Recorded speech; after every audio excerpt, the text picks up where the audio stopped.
Our first and early leaders, presidents, acquired lands, vast lands, for use by the state, departments, agencies, including for parks and gardens, for ornamental beautification purposes.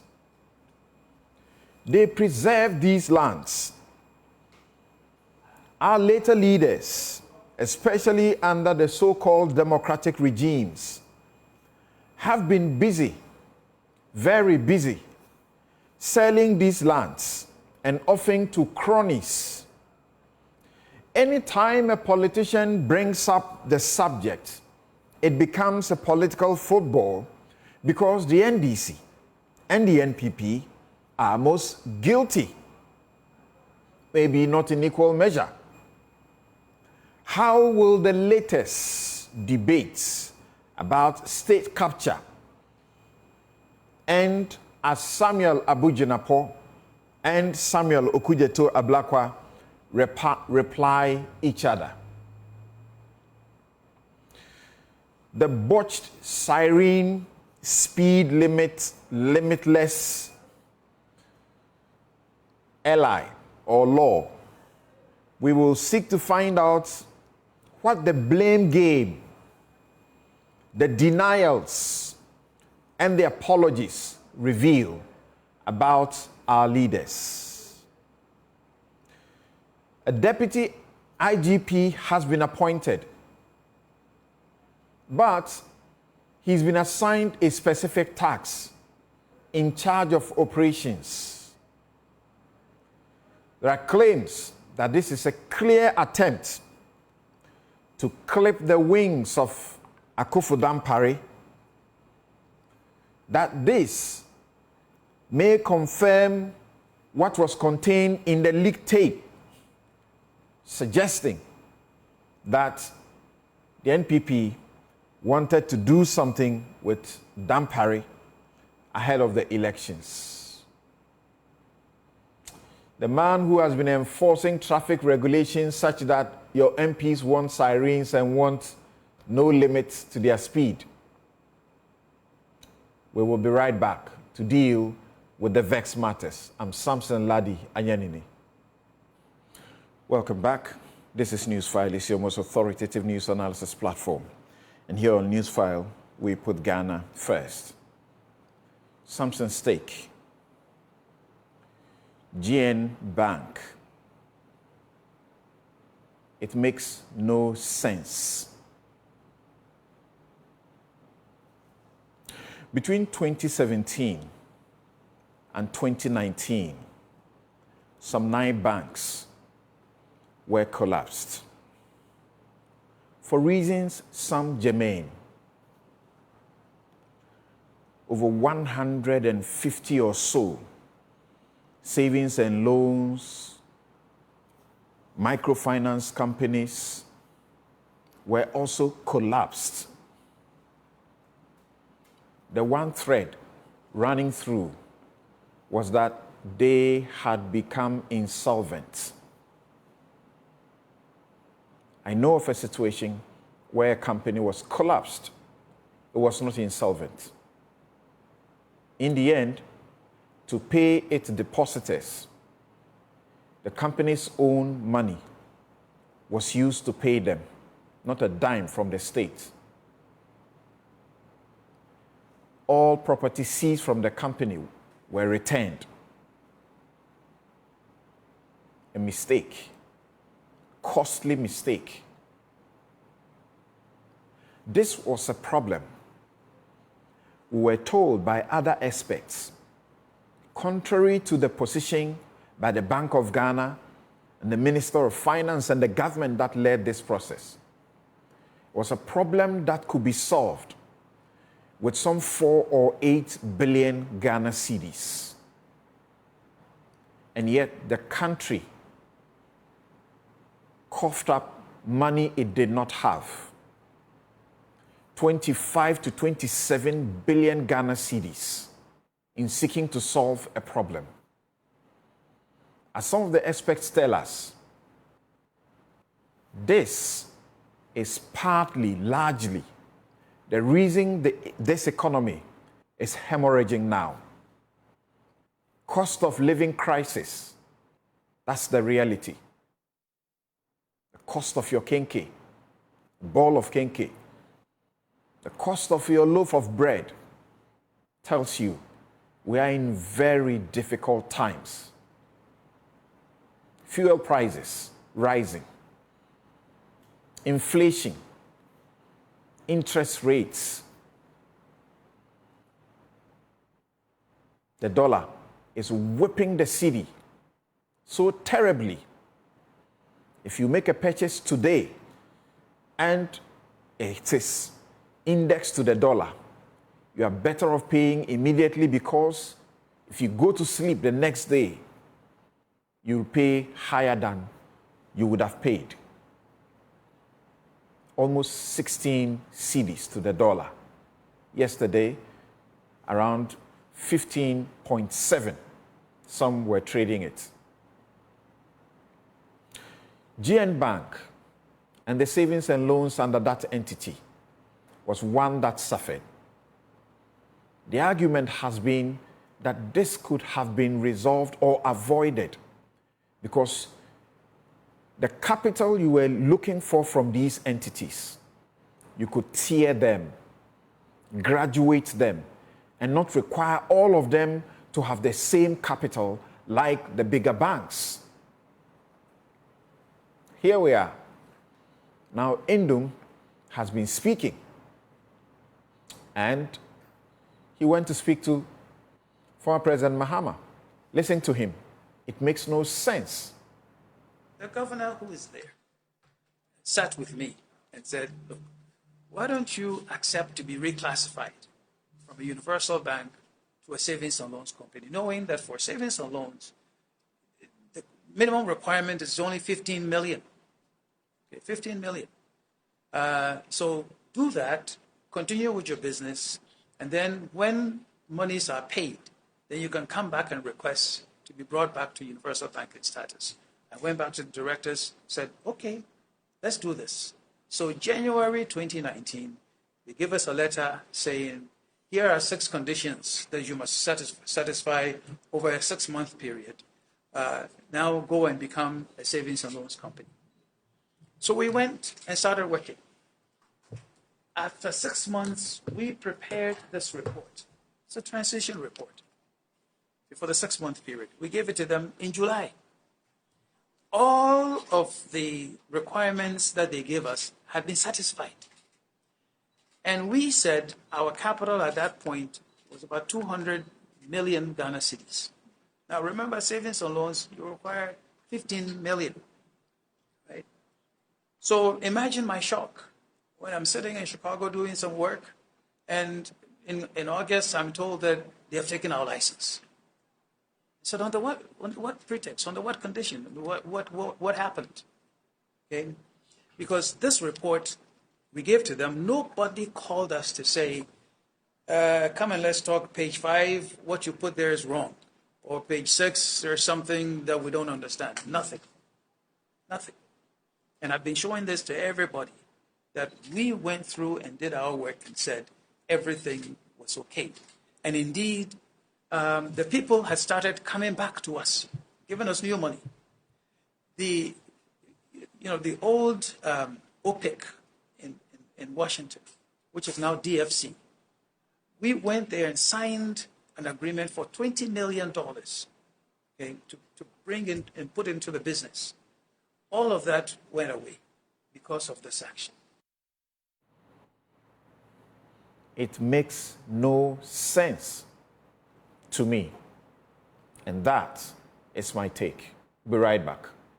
Omufia baimu na Ghana fotini bisa omonsem say yensase a mocheche no why na to sansase no enti na me say me ba mayor commission of inquiry. He said they have to leave government so Ghanaians can ask them questions about the lands they sold and who bought the lands. All the lands they sold, they will answer the questions. Maybe say ensase no eye Ghana fo nyina dia.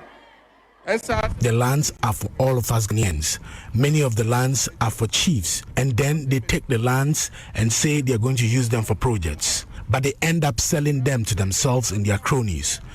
With the greatest of respect, what I do is that I deal with records. And the repository of records relating to lands is the Lands Commission.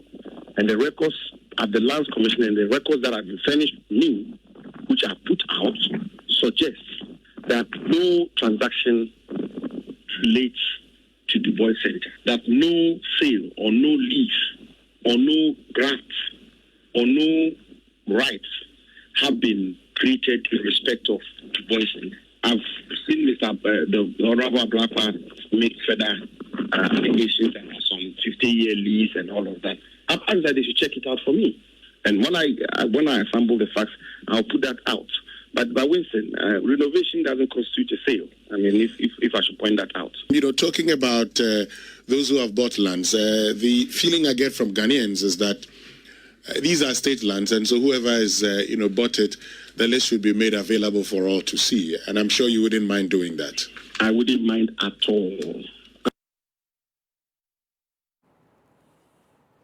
And right, you heard Samuel Abujinapo, who is MP Damongo and Minister Lands and Natural Resources. He joins us on the phone. Here in the studio is Samuel Okudzeto Ablakwa, MP North Tong and Chairman, Assurance Committee of Parliament and Member, Foreign Affairs Committee of Parliament. We'll also be joined by Dr. Arthur Kennedy, physician and political activist. And subsequently, Kofi Bento will join us as we discuss. Kofi Bento, Kofi Tonto will join us as we discuss the other issues that we have to canvass for you. Thank you very much. Abujinapo is actually at, there's a cabinet meeting ongoing, so he will join us. We'll do a quick one with him because he issued a statement, 11-page statement, explaining, rebutting, refuting, and clarifying the issues with specific, some of the specific lands that were mentioned by Okudzeto Ablakwa in his series of exposés. But there's been a rebuttal to that as well about a certain selective approach to it and a certain conflict as far as the minister's responses are concerned and that of the Minister for Local Government are concerned. So we'll try to see if we can reconcile that for you. This is Newsfile. It's your most authoritative news analysis platform. It is brought to you by the kindest sponsorship of Bank of Africa, strong as a group and close as a partner. MTN, everywhere you go. Ashesi University, educating ethical and entrepreneurial leaders for Africa. Robert & Sons Optical Services, your comprehensive eye care service provider for 33 plus years. My Way Insurance. Dial *165# on MTN to join My Way today. Syntex Tanks. It's strong, it's tough. And Flamingo Paints. It's simply superior. So while we wait to have Abujinapo so he can return to that important session they're having, we will welcome Okudzeto Ablakwa. Thank you for making time to join us this morning. Pleasure, Samson. Good to see you. Please zoom your camera to his desk for me. I want my viewers to see what is there. Okay. So documents, mostly documents generated by the states, state departments, the lands ministry, and I suppose also you have the sole inquirer into the Bulgarian Embassy situation of a document of how many pages also before him. Well, he will take his time and help us appreciate some of the issues he raises in the face of some of the responses that have come. Dr. Arthur Kennedy, are you with us?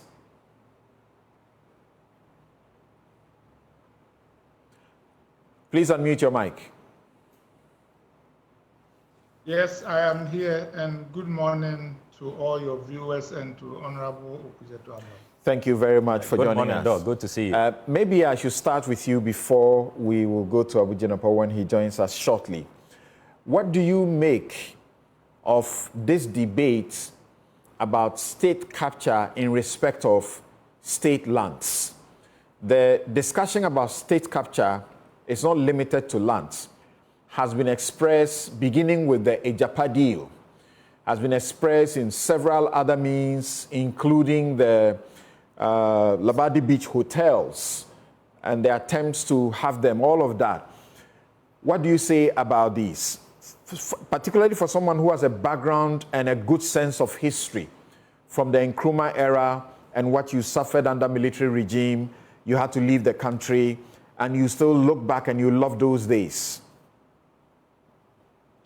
Yes, indeed, we have had a long history of state capture, and it has varied from regime to regime. As far as the current issues are concerned, I know that Horticultural Ablakwa will do a good job of laying out the case, but I spent a lot of the last day going over the cases made and the responses by Honorable Abu Jinapa as well as J. Mensah Kosa.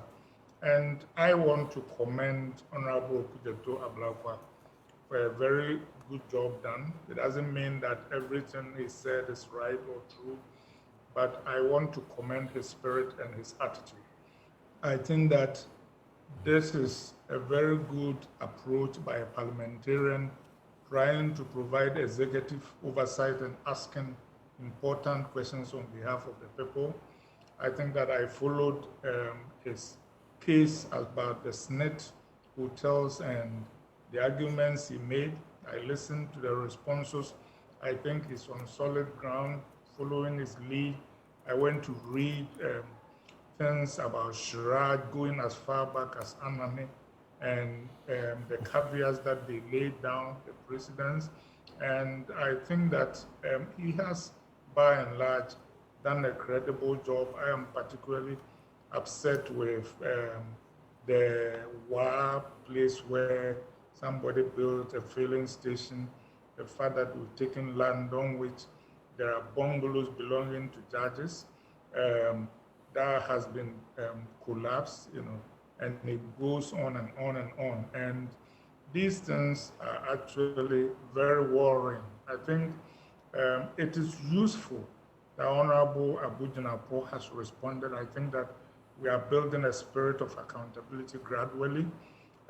I think that he did not fully answer the concerns, but at least the government is beginning to appreciate that the era in which one could do whatever they wanted to do are passing into yesteryears. But Samson, I want to urge you and indeed all your viewers not to just think of state capture in the very narrow sense in which we are discussing it. I think that it is good that, as President Mahama has talked about, set up a commission of inquiry. But I want to suggest that when we talk of state capture, it is not just about buying lands. It is also before you get to the extended, meaning of state capture, when you refer to former President Mahama talking about setting up an inquiry if he wins power, is this something that you endorse?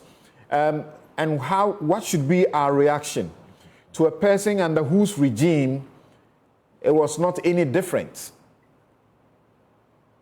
Well, that was actually one of the points I was coming to, that in the end, it seems as if we are defaulting to we all do it. Now, when you accuse people of doing bad things, whether it is buying land or being corrupt, they say, oh, the other party does it. So now people don't proclaim their innocence, just remind you of the guilt of the other person.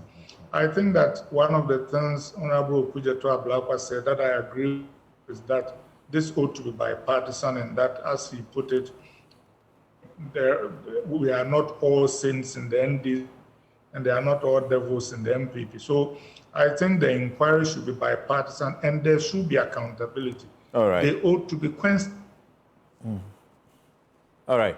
Hold on there for me. I'll return to you, and I have not forgotten that it is important that you want to give a broader context to the subject of state capture and not limited to lands and the others that I made reference to earlier. Joining us is the Sector Minister, Lands, Natural Resources, Abu Jinapo, who has for a while now says because he acknowledges this problem, he has decided that all purchases or transactions relating to public lands to which the president is vested the power and authority to oversee must go through his office, and he must give approval. If he doesn't give approval, then any such transaction is void.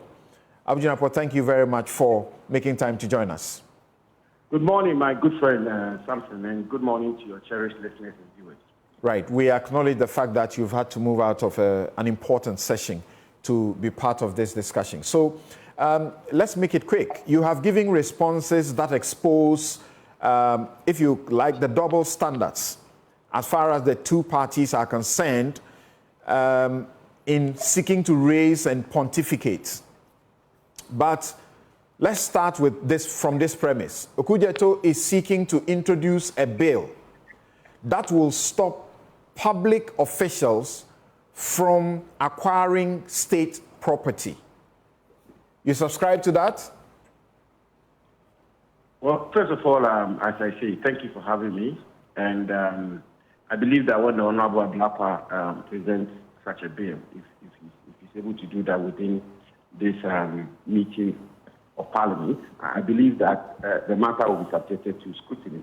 But the general principle of conflict of interest and the very fine line which exists when it comes to conflict of interest relating to public officials and state properties, that for me is a matter that we all have to be mindful of. I mean, there's absolutely no two ways about that. To that extent, I believe that if we define the rules clearly, that will go a long way to help. Okay. But on the broader issue of the management and utilization of our lands and natural resources. Yes. Respectfully, before you get there, I want to get a clearer answer from you. In principle, will you in Parliament, as the majority, on your part at least, support a bill to prohibit, outright prohibition of public officials acquiring state property? Well, something, I think you should be fair to me. I will not be able to speak for the majority. Yeah, I want you to speak for yourself. Sorry. Well, for myself, I will find it difficult to subscribe to an arrangement where a public official is acquiring public property. But as I said, I think the principle, the overarching fundamental principle is a principle of conflict of interest. And the nuances will be broader than we probably can exhaust through this conversation. Because first of all, you will define who a public officer is. Second of all, you now have to have a conversation about the general contours of it. I mean, what are the circumstances under which this should be permissible or not permissible? But the general principle, in general terms, that public officials should not acquire public property. That one is something that I will not quarrel with. I will not have a difficulty with at all. Because public service is exactly what it should be, public service. You come into public life, you come into public life to serve. If you want to make money and acquire property, you go into private sector and make money and then acquire as many properties as you wish. And that nobody will have a problem with. Right. I will not have any difficulty with that kind of arrangement. But I'm saying the intricacies of it will have to be dealt with in Parliament if such a bill ever were to be presented to Parliament. Yeah. Right. So you have given the facts that look quite incontrovertible in your 11-page statement of the 16th of July. The sale of the Parks and Gardens land in Wa and Cantonment, the sale of the E.B. Du Bois, the purported sale of the E.B. Du Bois Center, which you have indicated has not happened, the Judicial Service land, then the prison service land at Roman Ridge. In summary, the Parks and Gardens land in Cantonment, you have shown the lease started in 2012 and eventually was granted in 2016, not under Akufo-Addo's regime. Prison service land at Roman Ridge, the seal or lease of the land was done in 2005 and not under Akufo-Addo's regime. Parks and Gardens land in Wa, the lease for commercial development purposes, of course, done under your government, but you justify that it's for a good purpose, and there's a filling station serving the needs of the people. The E.B. Du Bois Center, you say that it's not being sold or leased to any private entity, and you show your evidence to that effect. And finally, the Judicial Service land, you say the lease started in 2014 and effected in 2015, clearly not under the MPP regime. That's where the debate ends. It shouldn't end there. Samson, I responded to specific allegations, and my attitude when it comes to these matters is when they are raised, you assemble the facts. And when you assemble the facts, you put the facts out. And so that is just what you did. I mean, they didn't intend to embarrass anybody or embarrass any government or point fingers at any government. My point was that allegations were made that these parcels of land had been sold by the Akufo-Addo administration, and they were evidence of, those are evidence of state capture. I mean, such an allegation should worry me, because I will imagine that the measures that we put in place to protect and ensure the effective utilization and management of our public land for the benefit of the Ghanaian people, who are the true owners of these lands, should not lend itself to this kind of situation. And so I call for the records and I call for the facts. And those are the facts we put out there. I don't want to belabor the point. But there are three fundamental points I want to make in relation to this discussion. The first one is that this heightened interest scrutiny is welcomed. I welcome it. I've said this since I became Minister for Lands and Natural Resources, that the only way we can effectively manage the lands and natural resources of our country for the good of the Ghanaian people is if all of us show interest. The legislature, the judiciary, the media, like you are doing, civil society, individuals, and so on and so forth. And so what the Honorable Ablakwa is taking up, or what is being discussed, I welcome it fully. So that's the first point. The second point is that we lose the benefit of the discussion if we situate it in a narrow, self-serving political context. Something we will lose it. It will just be an exercise in futility. It will not be productive. If we begin to say that Akufo-Addo government sold this and sold that, and therefore the Akufo-Addo government is engaged in state capture. We have been doing that for over a decade or 2 decades now. I'm not sure it's been of any benefit. Yes, it will not help us, because that's how I sit here, something. I have a litany of land sales in Cantonment, in Ridge, in Roman Ridge, in Airport, in Labone, the primest of places in Accra, which were sold under President Mohammed's administration. Some were sold under President Kufuor, some were sold under President Mills, some were sold under President Ronnie.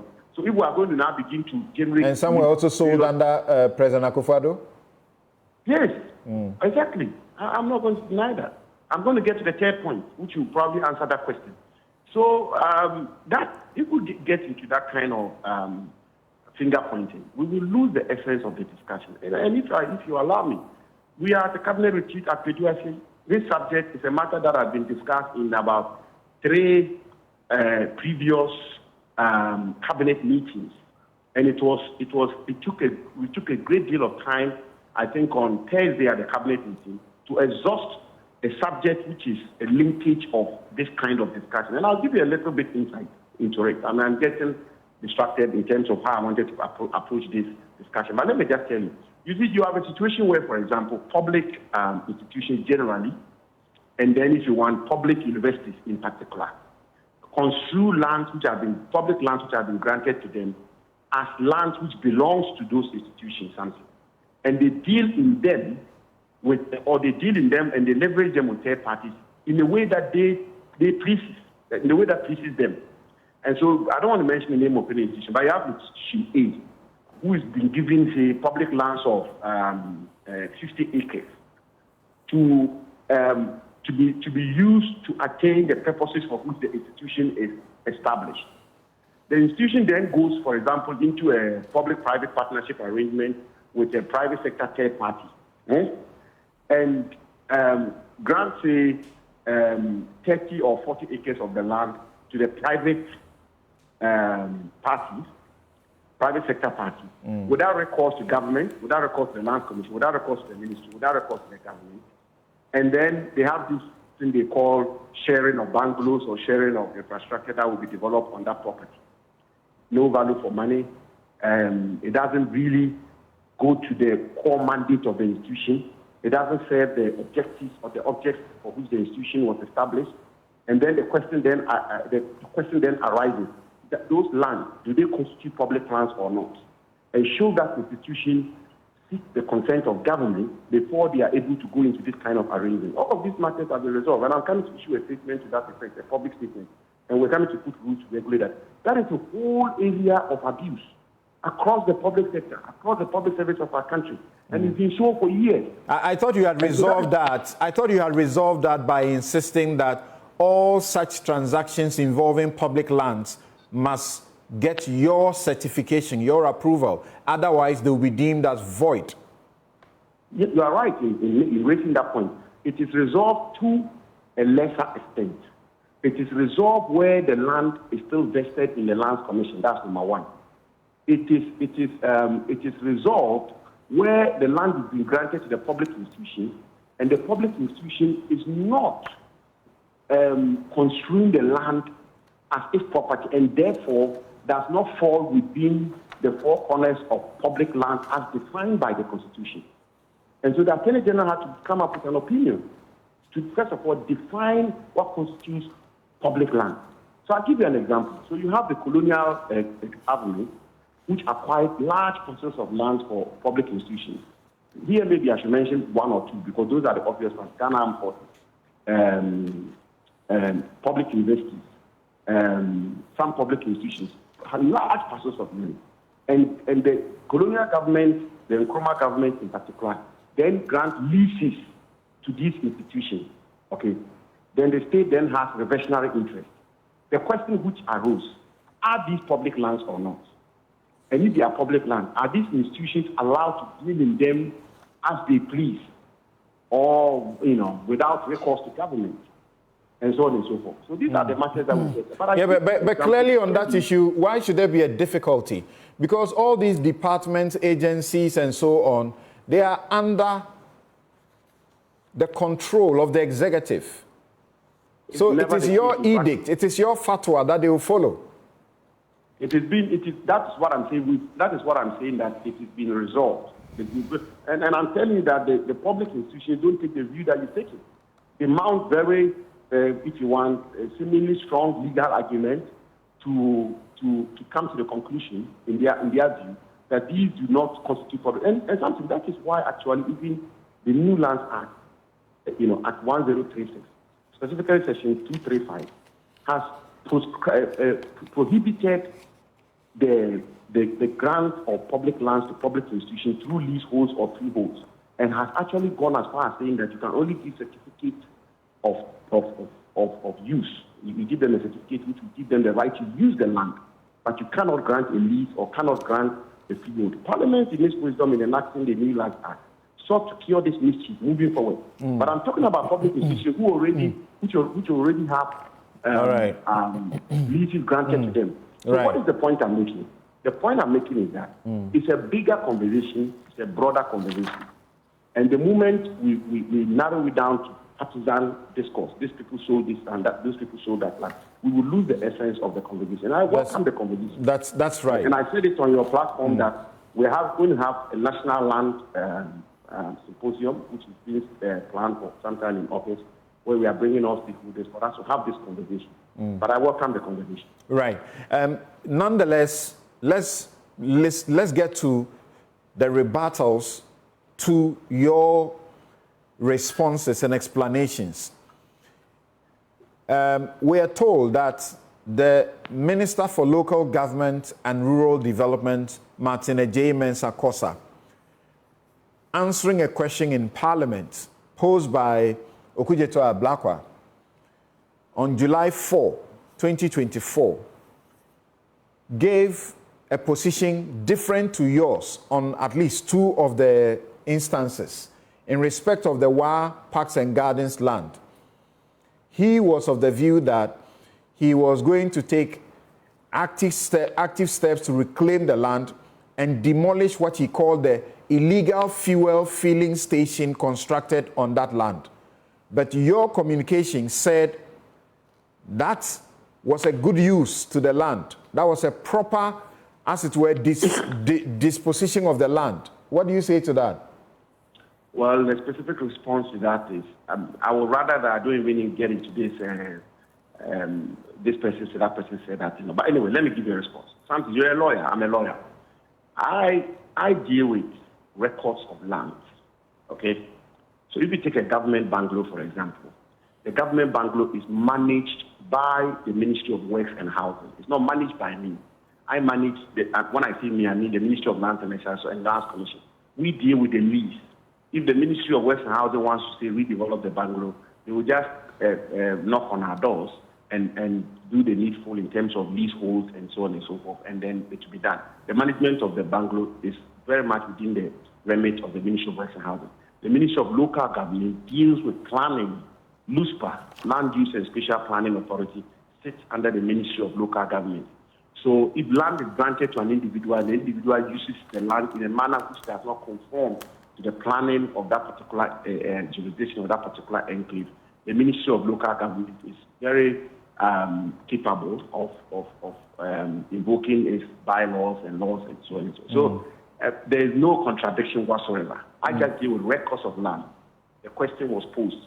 This particular land was sold. It's evidence of state capture. I said, give me the records which speaks to the sale or otherwise of the land. The records have been given and it's put it out. So far as I'm concerned, by operation of law, a sale is concluded when a lease is granted. So I deal with lease, and that is why I put it out. The land was sold in 2019. On the file, that's the justification that was given for the sale of the land. The expectation then will be that you correct the minister, and on questions or in issues of law, legal matters, if it were a court and so on, your testimony or what you say will be preferred on land over what that minister will say. But it is not healthy that you are saying something different, he's saying something else. When it comes to the cantonment's land, he actually insisted that that land was firmly under the control of government and that he was going to take steps to remove the containers of the, is it Danike, the company, real estate company on it. He actually moved to do so. No, we are not saying two different things at all, Samson. I want to repeat. The Lands Commission and the Ministry of Land deals with records relating to land. The use of the land, the development of the land, whether the local, I mean, when you have a lease, even as a private person, if you buy land today, it doesn't mean that you can use the land for whatever purposes you choose. You will go to the local assembly, you go to the Ministry of Local Government for permits, for that, before you can develop the land. So if I say that the land was sold in 2015, that is a statement of fact. That's the fact. The Parks and Gardens was sold in 2015, I think 29, 2015. That is where the lease was granted. For purposes of sale, that is absolutely unquestionable. That's the record of land. The Minister of Local Government says they will not allow to develop land. They will not allow to continue on it. Clear the containers. That doesn't contradict the fact that the land is very much was complete. We deal with records of that. I was answering the question of the state, and I did answer that. What the Ministry of Local Government deals with and what he's dealing with, that is within his mandate in terms of proper planning, proper use of land, and so on and so forth. It doesn't contradict what I put out at all. It is not in any measure. But we can say safely that you acknowledge that this problem is widespread, it is very bad, and that is why we understood, as I think some time ago confirmed by Kwame Jan, who has been consultant to your ministry, that you had to employ the services of someone, this man named Jato, who was going around making sure that state lands are protected. Is that correct? Look, Samson, I mean, I'll be the first person to admit that our land administration, we still have a lot of work to do. We have a lot of improvements to make when it comes to the administration of public lands and lands generally in our country. It's a systemic problem, and it's not a problem which is created by this current government. It's a problem that the current government, on the contrary, is resolving. And in all humility and modesty, I feel very proud of the work that we have done at the Ministry of Lands and Natural Resources, the Lands Commission. And I challenge anybody to go to Lands Commission. I'm not saying Lands Commission is sacrosanct or that you find no fault with the Lands Commission or even the Ministry. But by and large, sufficiently reasonable measures have been put in place to try and protect the public lands of our country. Right. So how well has this private entity done in helping you to protect state lands? This private entity was contracted as far back as 2012. The private entity, when I became minister, I took the position that the private entity should not work in isolation. So I put together what we term the Public Lands Protection Unit of the ministry, headed by the deputy minister. And the private entity was a member of that committee, so that the work that the private entity is involved in can be properly monitored, supervised, and regulated. And that is what has happened since I've been minister. But again, a question was posed about this arrangement in Parliament. I got the records and I put it before Parliament. The person, Anyok Holding Services or so, it was they were contracted as far back as 2012, and I brought the contract. I finished the Parliament to the contract. But really, I mean, the point I'm making, but there's also another point which has been made, Samson. It's not all public lands which are utilized or which are leveraged to private capital, which is in and by itself wrong. Much of Accra, Central Accra, and some of most places we see now, and the parts of Rome and so on and so forth, are public lands, and which you examine, you will come to the objective conclusion that serve the country well. And several parcels of public land which are put to power, which are deployed private sector participation, which is help the country. And so, when the discussion is taking, it's not all public land which are sold or leased, which in and by themselves are bad. I know the judiciary, for example, have done several arrangements where judges have gotten a lot of bungalows in the use of land which have bungalows, say 4 or 5 acres, and the lands were not being utilized optimally. But so in cases where the system has been abused, we deal with it. And more importantly, is to put in place institutional reforms, institutional framework to prevent the abuse. And when the abuse happens, they are flagged immediately. My last question will be on the Bulgarian Embassy issue, but raising the issue about a private person protecting these lands, something just came up and I need you to clarify for us that this private entity protects lands belonging to the police, the military, and this private person does what he does with a network that includes his own judges. Is that what it is? Really? I don't know about this. That would be scandalous. I don't know about that. Okay. Now, the Bulgarian Embassy, your response have come, and Okujeto has a question that he has asked about. And your response appears to admit eventually that this is what happens, that it was owned by an individual, and then this individual leases it, or as it were, outright say whatever it is, to the Bulgarian Embassy. Then, upon his death, his, executors of his will or whoever they are, now come in and disturbs the Bulgarian Embassy. Then subsequently, we are informed of this land having been given to somebody who belongs to your government or party. You don't know about Kujito in the studio? Yes, it's right here. Oh, okay. Hello. I don't know.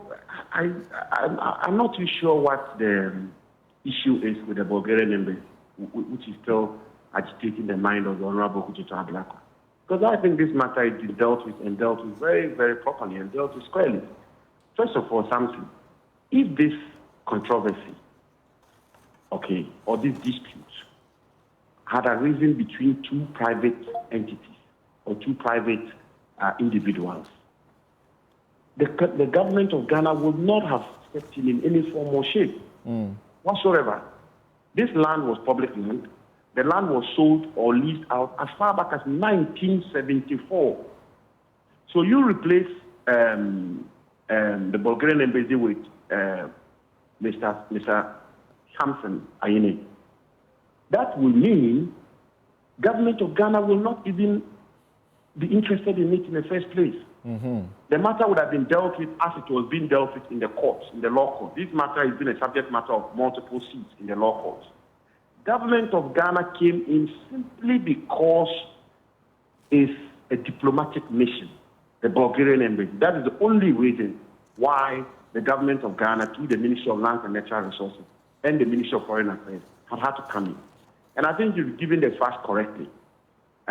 This is a dispute between an individual and the Bulgarian Embassy. The Bulgarian Embassy claims ownership of the land.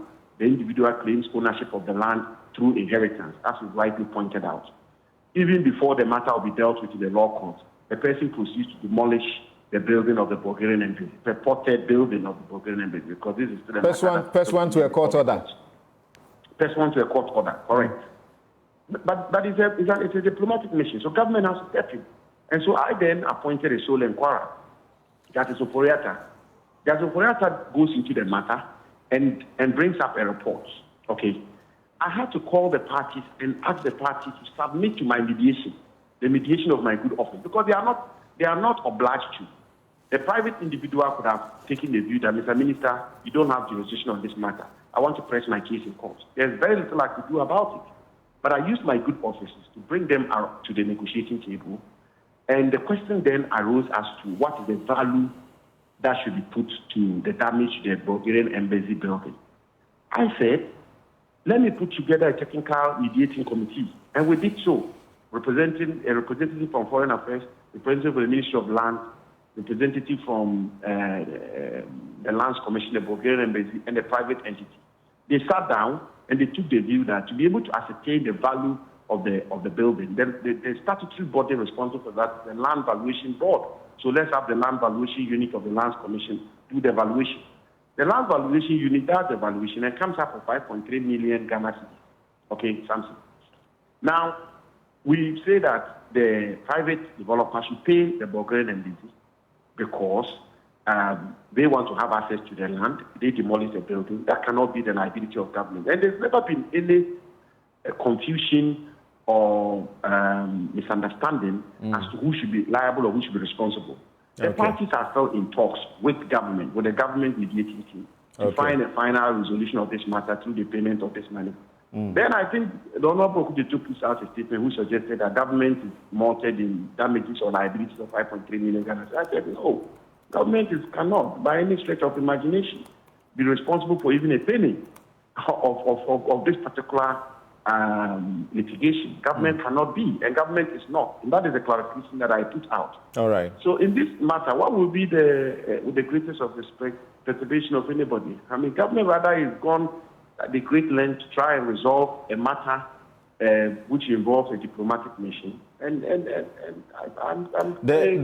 Dr. Yao Eduan Ponsa has no connections to your party or government and did not use the power of state somewhat covertly or overtly to acquire this property. That's the clarification you are making. Acquire the property in 1974? No. I'm not talking about the one who acquired it in 1974. Yeah, use state power to do what? I want to understand. I don't even know the people involved. I don't know them. I don't know their acquired 11 December 2018 or their ethnic background or whatever. I don't know. No. So what I'm actually referring to now as a confirmation of he being the present owner is from paragraph 5 of your press release dated 18th July. So, if you could please kindly read it to me. Yes, the sole inquiry also made a finding of fact that Mr. Langton leased the property to the Bulgarian Embassy by a private contract. Following the death of Mr. Langton, however, the executor of his will, Mr. Jojo Hagan, caused the property on the land to be demolished, pursuant to a court order, before assigning the land to one Dr. Yao Edu Amponsa. And Dr. Yao Edu Amponsa, as we understand... Ampoma. Okay. Dr. Yao Edu, sorry, Ampoma.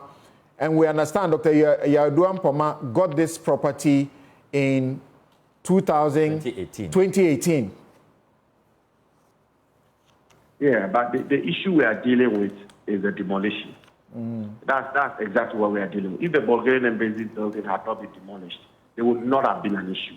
It would have been a pure civil matter in the law court, which the law court will determine something. I mean, you're a senior lawyer, so I mean, the ownership of land is not determined by the Minister for Land if the parties disagree. It will be determined by a court of competent jurisdiction. And as I said, they were in court. Right. There have been multiple suits in court. Hold on, just a minute. And then we are told that somebody used government power or connections to government to demolish the building. You just read the statement which said that the demolition was done pursuant to a court order. So how does that become the responsibility of the government? All right. When it was Thank done you. pursuant to a court order. Thank you very much, Samuel Abujinapo, is MP Damongo and Minister Lands and Natural Resources. He had to come out of a cabinet meeting going on to join us. So we had to take him, and then we will settle with Okujeto Ablakwa here and Dr. Arthur Kennedy, who is also joining us from the US of A. We will be right back. You're welcome back. This is Newsfile, your most authoritative news analysis platform. And here on Newsfile, we put Ghana first. And our first subject that we have been canvassing for you, where we had the Lands and Natural Resources Minister Samuel Abujinapo for over some 30 minutes of discussion, has to do with state capture. For now, defined, limited to the taking over of lands by people in government. I have a number of questions for Samuel Okujeto Ablakwa. And as you know, he has been at this for a very long time, at least officially from 2010 thereabouts until when there was a judgment. 2007. That's what I meant to say. Until 2012, when there was a judgment that went in favor of Jacob Echebe Lamte over the state bungalow that he was buying for himself, that Samuel Okujeto Ablakwa and Omane Boama disagreed with. They went to the Supreme Court. The majority of the court took a decision that for as long as the papers were concerned, Jacob Echebe Lamte didn't breach any law and ought to have it. So the question confirms some of the points that Abujinapo raises. If the papers look good and they look right, everything will be noise. But what Ghanaians, I suppose, will be more interested in and happy about is this bill that you are seeking to sponsor. So let's talk about that briefly before we get into the specific issues about those that have been responded to. Why prohibit public officers from acquiring public property rather than prohibit sale of public property completely? Well, thank you very much, Samson. Let me take a minute to say good morning to all our viewers and listeners, and to particularly thank Dr. Arthur Kennedy for his kind words. I told him many years ago that it is because of the record of people like him that I, from a very young age, went into student activism, right from my days in Presec, when I became trustee of the Greater Accra Students Representative Council, rising all the way to become NUC's president when I entered the University of Ghana. It's because of people like him, you know, the likes of Kakraba, Cromwell, the likes of the Honorable Haruna Idrisu and others who were ahead of us. So I do admire him greatly, and I'm honored for his kind remarks. Let me also state right from the outset that what the people of Ghana achieved this week, I will be probably ungrateful if I do not extend deepest gratitude and appreciation and just indicate how inspired I am by the Ghanaian people, particularly organized labor. 2 months ago, when I raised the issue of the sale of 60% of our shares in our Senate hotels and went to Shraj on the 17th of May this year, that this, reading all the facts, putting together the evidence, I was clear in my mind that this was a conflict of interest case. It was an insider dealing. And indeed, when you now read the May 24th, 2024 Transaction Advisors Report, all of those fears, the documentations are intercepted, confirm that what had been offered to Rock City was not made available to other bidders. They were being allowed to even pay on a 24-month installment without interest. They didn't have a bank guarantee.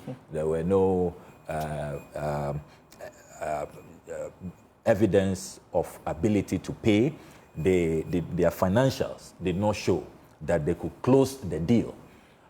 I am glad that organized labor, the Ghanaian people, backed us, not only with the June 18 demonstration, which was massive, but with what I call the final push, which made everybody run away from the transaction. By Friday last week, the buyer was running away when he saw the fire on the mountain that, hey, with how Ghanaians have mobilized, I'm no longer interested, keep your hotels. And then SNIT had to issue 2 statements, one close to midnight on Friday. Unsigned. One unsigned. The other one signed. And the next day, the board chair had to sign. Few days ago, she had been writing, defending the transaction, calling the bluff of everybody, organized labor, myself, the good people of this country. Her point was that there was nothing legally wrong. Yeah, and that even angels will. Meanwhile, she had received this transaction advisors report, which was so damning on the 24th of May, and yet ignored it. And you see, what I ask is, if you would not value the transaction advisors' advice to you, why do you contract him and agree to pay $491,000? Over 7 million Ghana cedis. That is no cheap money. So if you were determined that you will do whatever you want, no matter what anybody says, you will proceed with impunity, with intransigence, with belligerence, why spend over 7 million cedis of our money? An organization claiming that you are cash-strapped. That is why you are even going into this transaction in the first place, because you don't have money. You need a strategic investor to bring you money. So the major lesson from the victory of this week, the nationwide strike on Monday, is that there are some issues that we should subdue, relegate sectarian interests, partisan interests, and all those other ethnic, whatever interests. It was admirable to see doctors, nurses, professors, lecturers at UTAC, mortuary workers, Aboboya, bicycle riders, everybody. We were united behind the national interest. It should tell you what we can achieve. There are so many things, even this state capture. If we all come together and say that, look, enough is enough. These politicians are taking us for a ride. Everything is on sale. The country is on sale. There will be nothing left in no time. So let us rise. The Achimota Forest, a very important ecological zone, were being declassified and to give for whatever. You wait for the media to talk, and you leave just those of us sitting here to talk. Organized labor, you have power. You can do a lot more. Now you see your power. This thing, the bid, when did it start? 2018. 2018. Yes. When did Rock City start? Rock City started operating in 2019 on their own website. Yeah. And by then, they had the muscle and the experience to take over important institutions with a lot of history behind them. Very interesting, you know. Very interesting. So let's go to your private members. All celebration to the Ghanaian people. Let's continue to put Ghana first. Let's come together. When we unite, we are unstoppable. No matter the propaganda or the attacks, the mudslinging, they cannot stop us. Once we unite, we will succeed. So 21 gun salute to organized labor and the Ghanaian people. And you in the media, you also gave us a platform to discuss this.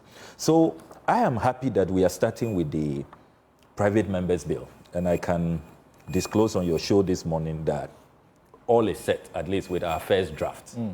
And I have a copy here. We are calling it the Public Assets Protection Bill 2024. Ultimately, what we want to do is to prohibit all politicians and politically exposed persons and other top-ranking public servants from purchasing state assets. Your question about... Why don't you just prohibit the sale to them? Yes. So we discussed it. You know, Professor Kweku Azar is our lead consultant on this. We discussed it, but we noticed that since 24 February 1966, there's been this insatiable appetite to just sell state assets, to divest, to privatize. And that would be a Herculean task.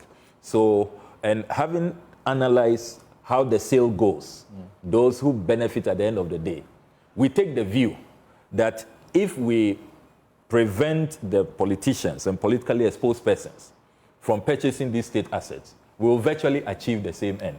Because look, if you do the analysis, you pierce the veil. Even those who set up companies, those who, you will see that they are either a relative, a close friend, an associate of those who are buying.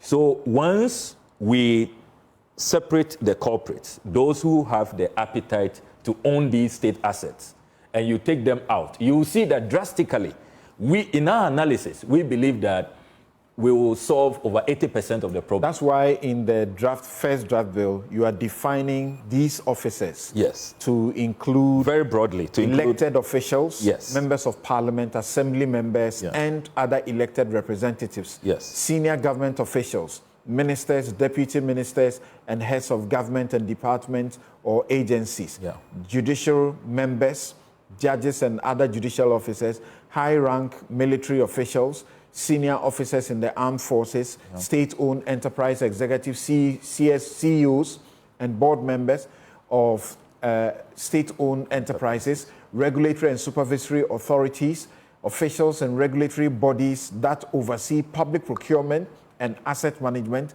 immediate family members, spouses, children, parents, and siblings of these officers. And finally, entities with controlling interests, companies or organizations where these public officers hold significant ownership or control. That is so broad. Yes, because if you go through the list of people who have benefited from these state assets, and I have a tall list here, you see these people there. And you see what the politicians do is that they try to spread it so that they can give some 10% to some judges here, some military officials here, so that virtually everybody is on board. You know, when an issue comes up, then they can say, it's not just us. It's not just us. Oh, when you need sirens, you include the judges, so you can say judges too are getting it. Well, you see the trick, you know. So you go through the compilation I have here, Fourth Republic, state assets in the hands of people, and you see these officials there, you know, and that is why we have couched it this way, so that once everybody is really removed, because you see, ordinary Ghanaians, those in the private sector, if they cleverly set up a company or they have a connection with a company, that company cannot even purchase. They cannot, yes. Okay. Yes, we'll pierce the veil and they cannot. What I also like about this private members bill is that we are going to create, for the first time in the history of this country, what we are calling the registry of assets. Something, will you believe that? As we speak, if you ask the managers of this country to tell you how many bungalows we have in the name of Ghana, they will struggle. They will tell you that, poor record keeping, the data is not comprehensive. And yet, when it is time to sell, they know where they are to sell them. We have been asking the Honorable Abu Jinapo, I have filed an urgent question, the Honorable Kwame Govins Agboja, for more than 2 years now, that we want him to give us a comprehensive list, how much state land we have left, and then all those who have purchased state lands from 1992 to now. He has not been able to. He says that, oh, you know, it's a lot of data, they are still compiling and all. That's why this week I was happy when on the Super Morning Show, he said that he's willing to now make the list available. We have been pursuing this for years in Parliament. So you see, when some people try to create the impression that I am on a partisan vendetta, or I have identified some people I dislike and I'm going after them, that's not what this is about. Particularly for we, the young politicians. We are saying that, look, we are observing what is going on in Kenya, what has happened in Mali, in Guinea, in Burkina Faso. We are scared. Have you read the Afrobarometer? Yeah. 45% of Ghanaians don't mind, you know, soldiers taking over to clean up the system. What does that say about us in the system? Look at how the Ghanaian people are rating political parties, rating the presidency. It is only the military that scores 67%. We must be worried. So for those of us who, at least, you know, believe that we'll be in this space for some time, we have age on our side, and it's about posterity judging us. When we came, did we try to solve the problem, or we just joined the bandwagon? We became part of the problem, immersed ourselves, and caused more problems. So we are saying, let us have a registry of assets. And if you look at how we've couched it, Section 8, Registry of Assets. A registry of all state assets shall be created and published on a government website, regularly updated in the spirit of transparency and public accountability. The State Interest and Governance Authority, SIGA, is mandated to coordinate with all state institutions to compile and publish all state assets. So if you are in WA and you know that this land is for parks and gardens, it belongs to all of us, you will protect it. Right. You will not allow somebody to show up and say that under some clandestine move, I have title, I'm building a fuel filling station. The people can then rise up. I bet you there are many people who are walking past that place who didn't even know that it's for them. They own the land. It's a state asset. It's for parks and gardens. And so should not be used for a fuel filling station. So that's ahead of the elections, you were supposed to own how many? Yeah, these days they claim they have mansions all over the world. Right. I mean, but that's all these lies will continue. So, so it's a very exciting piece of legislation, forward-looking. We are also saying that even when you leave office, 5 years you are barred from participating in any of these transactions. 5 years after you leave 5 years after you leave office. Why not 10? Well, we'll have in the coming days stakeholder consultation. We'll invite you. But some are even saying that, you know, prevent them even after they've retired from politics. They shouldn't go back. You have a parliament whose life is just about 4 months. Will this work? Well, I'm really pushing. I'm lobbying colleagues. I've secured a few colleagues on the other side who are willing, because I want it to be bipartisan. As I always say, even when we won this Senate Hotels matter, I emphasize that it's not a personal victory. It's a victory for the Ghanaian people. All right. I want this bill to be owned by a good number of MPs, by all of us. Imagine if organized labor, everybody says that. Look, those of you who are sharing your messages with us, give us an indication if you are in support of the bill so we can do a that quick is poll. being sponsored by Samuel Okudzeto Ablakwa. And that bill is with an interesting name, Public Asset Protection Bill 2024. And I'm looking at the memorandum before me right now. Yeah. Now, and have you seen the penalties? Section 5. Any politically exposed person found to have violated this act shall be subject to disciplinary action, including termination of employment, fines, and imprisonment for a term not exceeding 5 years. Any state asset acquired in contravention of this act shall be forfeited back to the state. The one who oversaw the sale, the transaction, also ought to suffer. Okay. Because you are not supposed to do it, so you don't do it. Okay. Right. That's interesting. Once the person is politically exposed, you don't sell to them. Yeah. Okay. Now we'll add that. Now let's get to the issues that are coming up from some of the specifics that you raised. Yes. And if we can be very brief about them, the Bulgarian Embassy. Yes. You said government was going to be saddled with the 5.3 million. Yes. The statement from the Lands and Natural Resources Minister shows that government had nothing to do with this. It was a private person's land. Bulgarian Embassy bought it, and then that person dies. And then that person's will, someone who seeks to inherit him, comes to cause trouble. And they say that there was a court order that he used to do the demolition. Eventually, the land gets into the hand of one Dr. Yao Edu Ampoma. You suggest this is politically exposed person. Abu Jinapo suggests to you that that cannot be the case. What's going on? So, unfortunately for the lands minister, what he has been stopping me and doing everything that I don't get, the full Sole Inquiries report.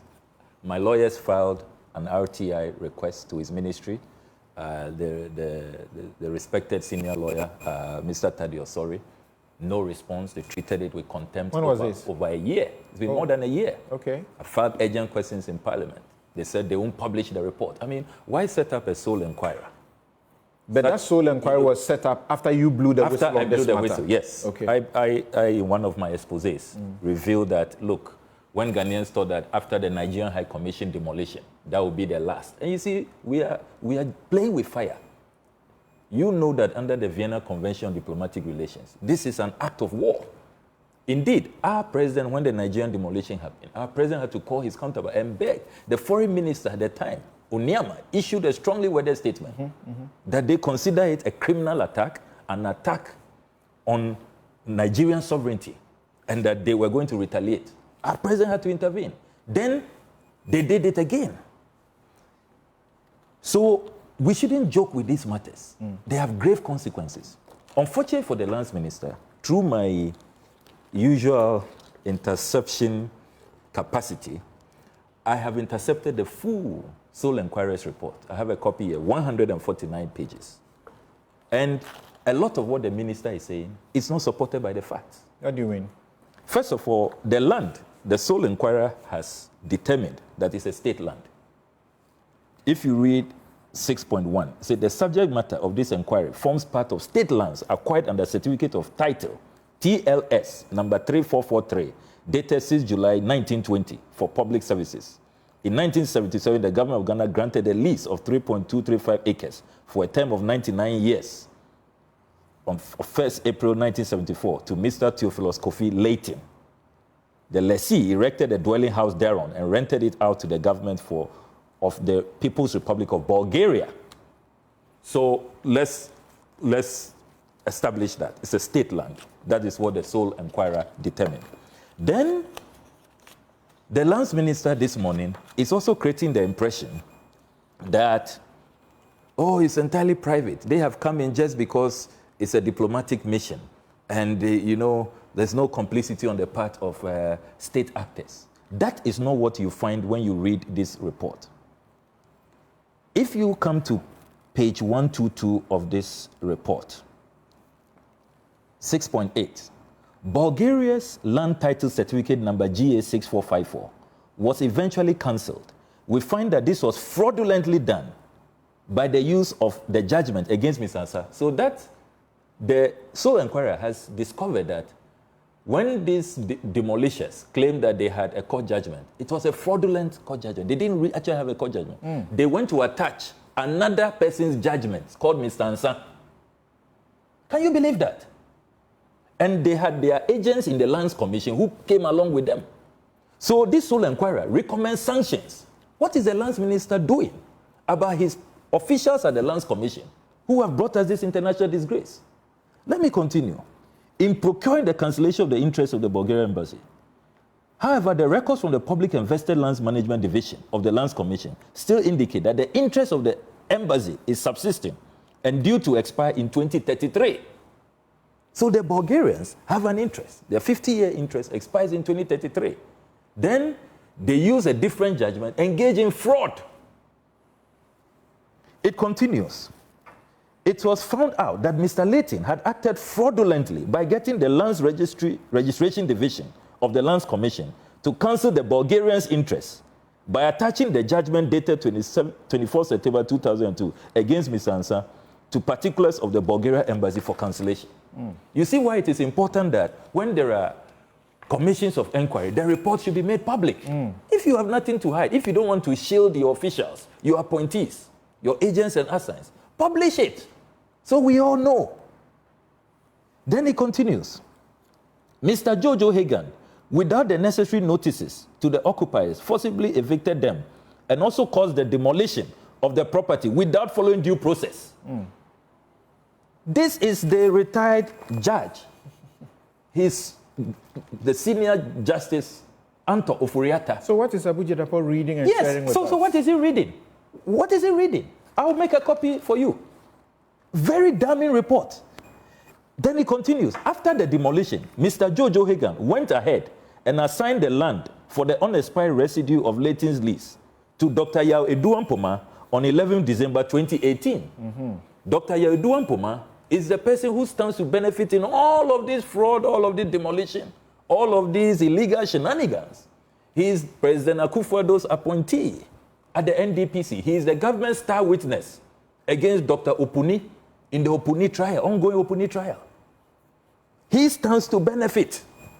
So you see, political actors, if we remove them, you see that more than 80% of these sales, these demolitions will stop. Then he continues. Dr. Yao Eduampoma went into possession and prepared the land for development. It was in the course of the development that his workers were asked to stop work and subsequently arrested by the Property Fraud Unit. We also found that the inviolability of the Bulgarian Embassy has been confirmed by the Court of Appeal. Due process were not followed by the Lands Commission in the cancellation of the certificate of the Bulgarian Embassy. In such cases, the cancellation should have come from the court. The fragmented recording system of the Lands Commission was partly to be blamed for the confusion leading to the cancellation of the certificate and demolition of the property. Damning report. The Lands Commission cannot extricate itself from this. Do you know if this commission report has been appealed against? Because 6 months after the issue of a white paper on it, it becomes a judgment of the High Court in the terms of Article 280 of the Constitution. And the adverse findings can only be appealed to the High Court. And we have a Commission of Inquiry instrument by which the Attorney General can use to exact the compliance with what is in there. Do you know if there's been an appeal of the decision? No. I don't, to be honest, I don't believe that there has been an appeal because a year after this report, I have intercepted documents that shows that they are working with the findings of this report. Indeed, if you look at the latest letter I intercepted... There was a publication of the summary of the findings. Yes. And the minister refused to publish. I put out a statement. I filed urgent questions that they should publish the full report. They refused. I did an RTI request. They refused. These are the things they are hiding. Now, 22nd December 2023, the Ministry of Foreign Affairs writes to the Bulgarian Embassy that they are acting on this report. They have done valuation, and that the valuation, that's what I published this week, which the minister is responding to. The valuation is 5.3 million. Now, the sole inquirer is saying that we can't continue this way, where we keep losing taxpayers' money. People act this recklessly. We don't hold them to account. So find Jojo Hagan, the key actor who was working with Dr. Yao Eduampoma, and get him to pay. Will you believe that a few months ago, when I filed an urgent question asking the Attorney General the whereabouts of Jojo Hagan, they said they can't find him up to now. So the Bulgarians, in my engagements with them, they are saying that, look, our patience is running dry. If you can't find Jojo Hagan, we haven't seen even any declaration that he's wanted, you are not collaborating with Interpol and all of that, then the government will have to pay. That is why in my write-up I said that, look, there's a vital information being concealed. which is the fact that apart from potential conflict and straining of diplomatic relations, bilateral relations with other countries, this state capture can also lead to financial loss. Okay. Now the Bulgarians are saying that if you don't find Jojo Hagan, you would have to pay. And they have seen this report. They are aware of all the complicity with your Lands Commission. You are not doing anything to sanction the Lands Commission officials who conspired to do this work. So on Bulgaria, I am not surprised that in the minister's first statement, he conveniently forgot about the Bulgarian demolition. This matter that I personally brought it to his attention. It was due to my prompting that he set up the sole inquiry. Okay. As we indicated, look into this. As we indicated at the start, let's look at what we can make out of these issues and towards your bill to make a law to prohibit if that works, so that we don't continue to dwell in the individual matters. Sure. That is why I am saying that, look, we need this public asset protection bill. That's what is going to stop all of this. Let me go back to Dr. Arthur Kennedy. Dr. Arthur Kennedy, thank you very much for your patience. Having listened to the two gentlemen, what do you have to say? Yeah, I think that Honorable Abu Janapo made an eloquent presentation in the wrong direction. I think the problem is not public institutions like universities and others entering into public-private partnerships. That happens. I think what is rising the ire of the public, which Honorable Kujato Ablakwa appropriately points out, is private individuals acquiring these assets under dubious circumstances. So I think that that is what we need to deal with. I commend for the bill, and I suggest that, as you indicated, I think that can be expanded. A big part of the problem is not just the buyers, it is also the sellers. Right. The people in government who are making these sales, their motives, their guidances, and whether these sales are being made in the public interest or not. And I believe that there ought to be very strong protections of public assets to prevent people from selling them, because I can tell you, if we do have time to discuss judgment debts, it is precisely the same thing that people come and say they have judgment debts. Some of them are cooked. The government doesn't even go to court. It settles this on the side. People get kickbacks. It is the same as these assets that we are talking about. And in fact, the Supreme Court detected it when it said that it was as if a brigade had been set up to create loot and share. That's judgment debt. Typically what happens with some of the judgment debts, the people who get the judgment debt, actually it's a brigade in connivance with the people we entrust with the public purse to create, and then they loot and then they share. Absolutely. And actually, if you recall, during Dr. Frimpong Boateng's interview, the case that came to his attention was for $88 million US.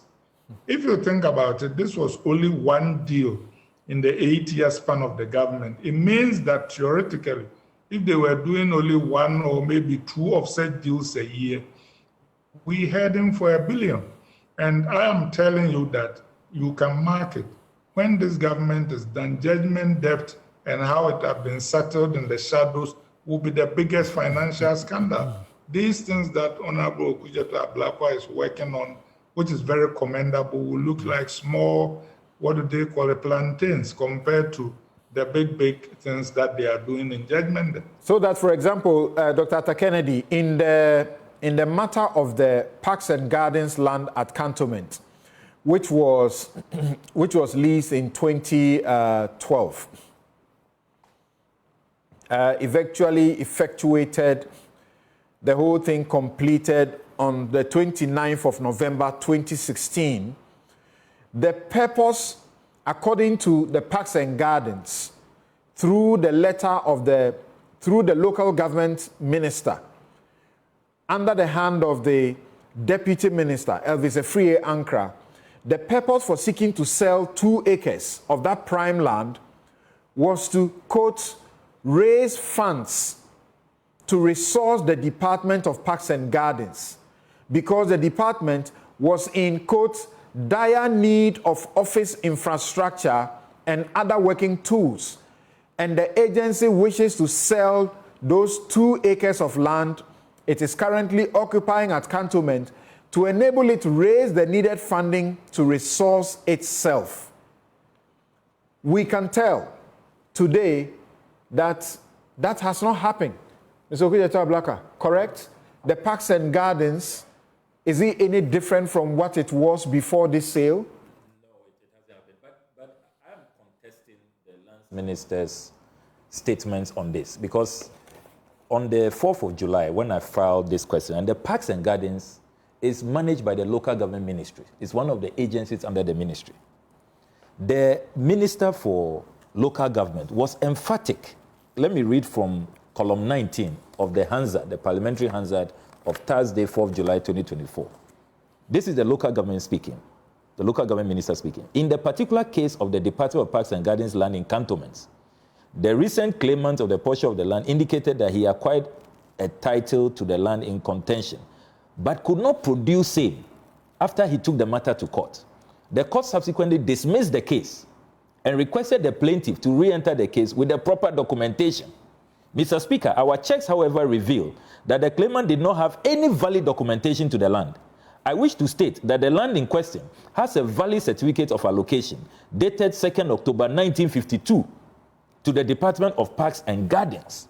This is the local government. But Abu Jinapor didn't make this up. And then you see... He didn't make this up attributed to 16th of August 2012 when the local government minister, deputy, wrote and said these words. The ministry has received a number of interests in the land over the years, and that proceeds from the sale shall be used to provide Parks and Gardens with a new office, staff bars, some tractors, water tankers, and the needed hand tools it is currently in dire need of to restructure and reposition itself as a viable government agency. It is not what the sale was for. So you see, that is why I am happy that the former President Mahama has announced that there's going to be a national inquiry into all of this. I am not going to defend anybody. As I keep saying, look, in all the parties, you have people who will do wrongdoing. If the Lands Minister Abu Jinapor is right, let us delve into it. And those who did that without authorization should be sanctioned. But I was going to read July 19, 2021. Was it Kennedy speaking? Very quickly, So just very quickly, that if what Honorable Abu Jinapor is saying is true, that this land had been sold since, finalized in 2015, started 2012, finalized in 2015. In November of 2016. 2016. How come that some 5 years down the lane, July 19th, 2021, this government decided to go establish a 5-story office complex on that same piece of land for the Ministry of Local Government, Rural Development and Decentralization? How come?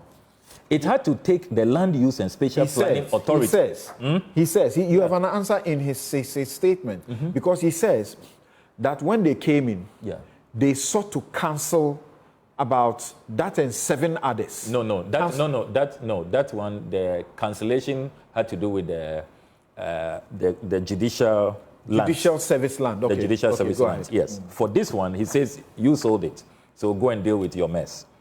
However, in July 2021, they sought to convert, can you believe that? The only horticultural zone we have in the capital, convert it into a new building for the ministry, 5-story building.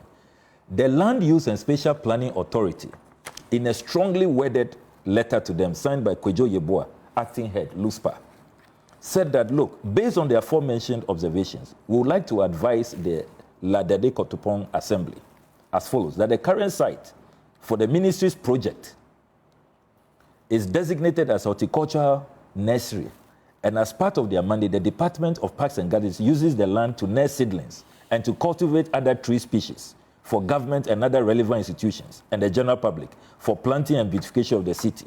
The site is therefore an active green open space, and for that matter, a public space, and it should remain as such. All right, thank you. So this is what, together with environmentalists, standing up, that is how come they couldn't achieve the objective in 2021 of building a 5-story building for the Ministry of Local Government. So a lot is not adding up if you add what the local government minister told us in Parliament. That's why we need an inquiry to delve into these matters. But what is important is that hands off. We are not going to allow there are no sale. Contradictions with his answers and that of so you have the minister. Local government minister at his ministry that saying is a very that curious I still situation. own the parks and gardens. It is under my control. That's a and very curious you know situation. that the local government minister has gone to remove the containers there. All right. And I have publicly commended the minister for his act. So, and Abu Jinapor should be careful because some of these statements will rather strengthen the hand of these, unscrupulous private sector people. You are right about that. Let me go to Atta Kennedy. Who want to annex. You're right about that because as a lawyer, I've been thinking that if these matters are matters that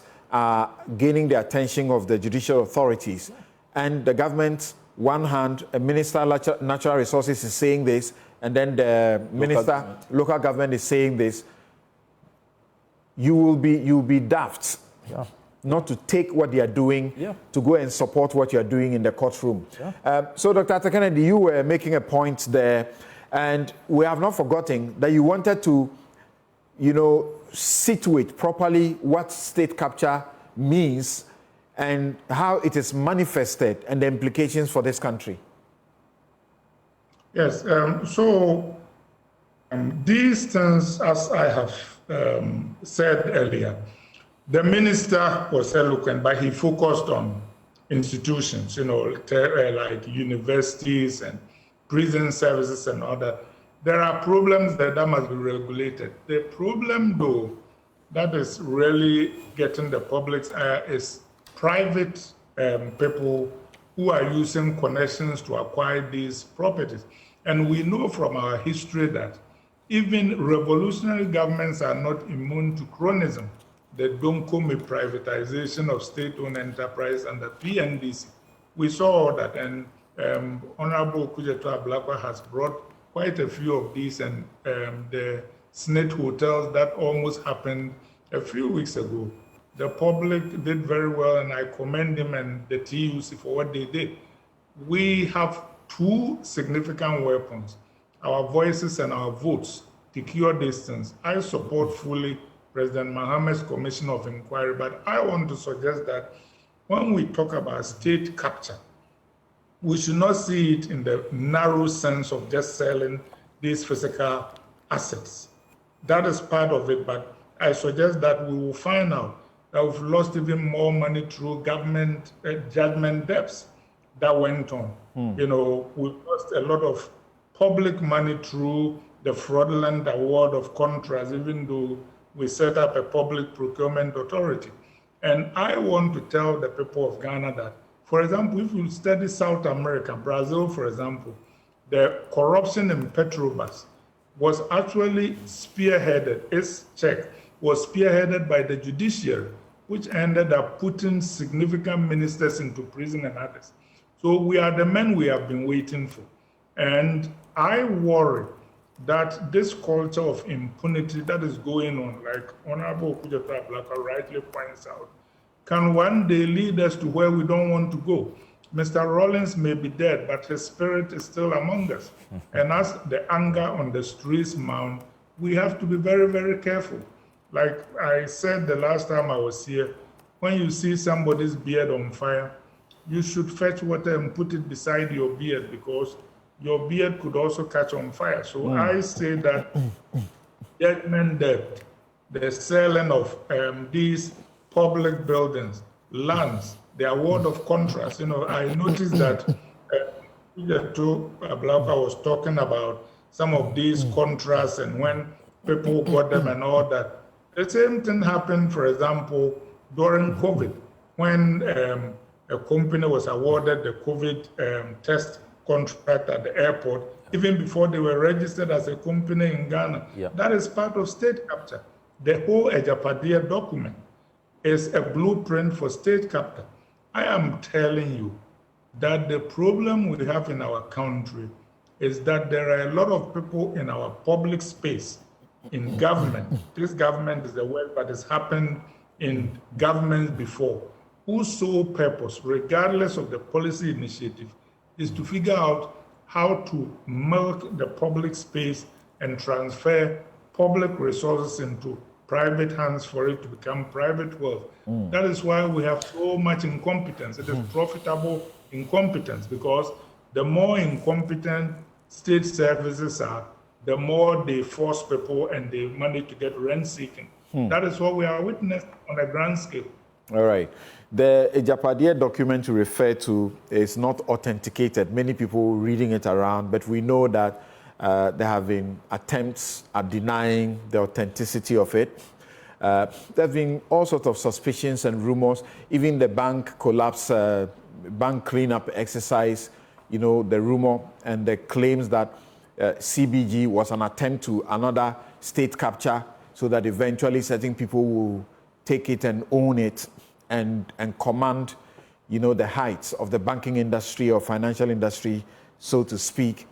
Anyway, but Atta Kennedy, before we, in just a minute, and we're moving on to something else, what do you appreciate is in the psyche of the leaders after those who acquire these lands? Those who are selling these lands, they didn't acquire them. Those who acquired them didn't sell them. Because we have entered a new era of politics.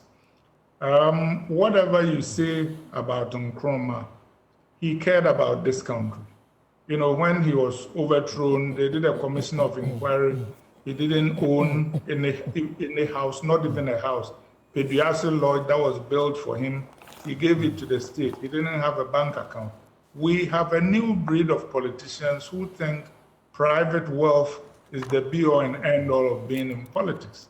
They want to just acquire wealth. Professor Buzia once said that he thought that a party must strictly separate those who believe in public service from those who are entrepreneurs. And that's why there should be a relationship, there should be a firewall between them. We have broken that firewall. So basically, most politicians also double as business people. A lot of people know that some of the biggest people who have gotten contracts under the current government have actually been MPP functionaries, some of who hold office, just as we almost saw happen in the Smith case. Yeah. I think that is true. All right. So these things are very difficult to talk about because, look, we are no kids. You can just see people who had no business to their names, and suddenly within the last 7-8 years, their businesses are the go-to for everything the government has to do. Yeah. This is crazy. Yeah, it's crazy. You remember that the Architects Association had to issue a statement a few months ago that now they can't get business. Since David Ajayi arrived, friend of the president, he gets all the contracts. This W.B. Du Bois matter, he's the architect, Agenda 111, National Cathedral, Trade Fair, Marine Drive, all of them. It's as if we have only one. I need to make concluding remarks very quickly. I have been asking that the current generation of political leaders, when are we also going to acquire land banks for future development?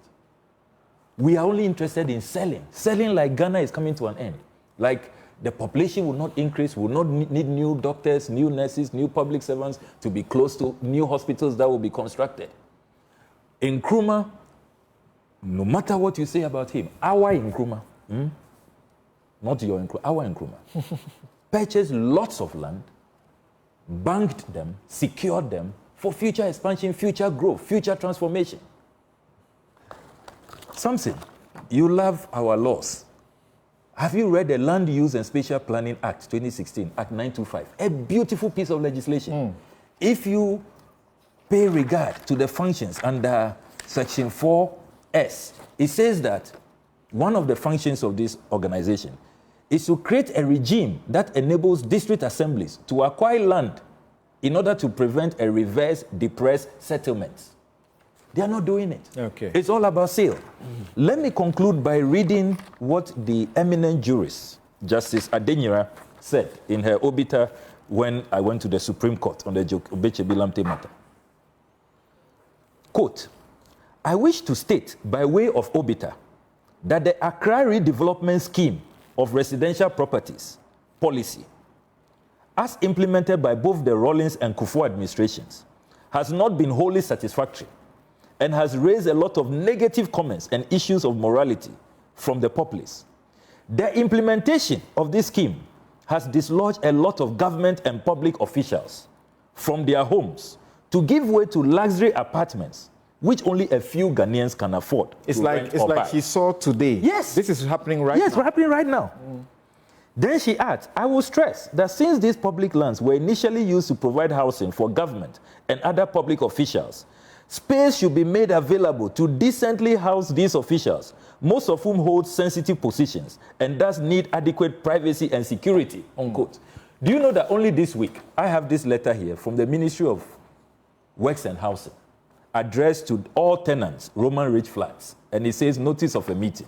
Quote, we present to you warm compliments of the Ministry of Works and Housing. The Chief Director specifically invites all tenants occupying the Roman Ridge flats for an emergency meeting. The meeting is scheduled as follows, Tuesday, 15 July 2024, just this Tuesday, this week. Venue, Ministry of Works and Housing Conference Room, time 2 p.m. is signed by Reverend Stephen Yaosei, Chief Director for Minister. I was a fly in the meeting. Do you know what they have been told? All of them move out. Accra redevelopment policy has caught up with you. Private developers are coming to redevelop your bungalows. Can you believe that? When would this stop? Anyway, okay, so we draw the curtains on this subject here because if we have to continue, we'll discuss it and end. But there is an addendum from the minister that I just have to read to you. It says, in respect of the Bulgarian Embassy, all the matters referred to by the Honorable MP are contained in the 16th May 2022 press release, which is why it was not repeated in the current release, which sought only to deal with the compensation matters. Secondly, it is not true that the ministry did not respond to his RTI request. The ministry responded on the 8th of August 2022 and said, because matters are still pending in court, and the report contains evidence of witnesses who may be witnesses in the court, this lame thing, people should stop it. Please. The fact that the matter is pending in court. We want the report. You did not issue the report. It's not the reason you should not release documents that people are seeking by RTI. Yeah. And this matter came up strongly yesterday. Yesterday, the RTI Commission and stakeholders met with the Subsidiary Legislation Committee to go through the RTI regulations one by one. Okay, so I conclude. He says, and the report contains evidence of witnesses who may be witnesses in the courts, in the case. Oh, please. It was exempt under Section 7 of the RTI Act. Please. That is the reason why the full report was not published. Well, now we have full report of a commission. I mean, please. Exempt. Please, what are you having? But the executive summary, which captures virtually everything. The executive summary did not capture on the parks the and gardens of the matter. The land is more than 2 acres. Only 2 acres of the land was sold in 2016. Of course, that is so. So it is not the case that the entire land was sold. I'm not sure anybody has said the entire land was sold. We'll be right back. Arguments that you made, they are self-seeking arguments. If you want to listen to the issues in your constituency, why don't you organize town hall meetings for your people to come and say their opinion? Those funerals that they say they attend, is whose funeral? Some of their personal friends' funeral. That is why our MPs are behaving like this. They have taken us for a ride for so long. I mean, look at the things they're taking us through. Look at what is happening in the economy. You're welcome back. This is Newsfile. It's your most authoritative news analysis platform. And here on Newsfile, we put Ghana first. My guest, Samuel Okudzeto Ablakwa, still here in the studio. Samuel Abojina Po, MP, Damango, Minister, Lands and Natural Resources. He was first to be heard. Dr. Arthur Kennedy, physician and political activist, is still with us on Zoom in the studio, joining us to deal with the botched siren and speed, limitless speed for MPs and other high-ups in the public service are Kofi Tonto, his government spokesperson, and Kofi Bentel, his lawyer and senior vice president, Imani Africa. Gentlemen, thank you very much for joining us. Good morning. Right. So in respect of the LI, I suppose we can be as brief as we can about it.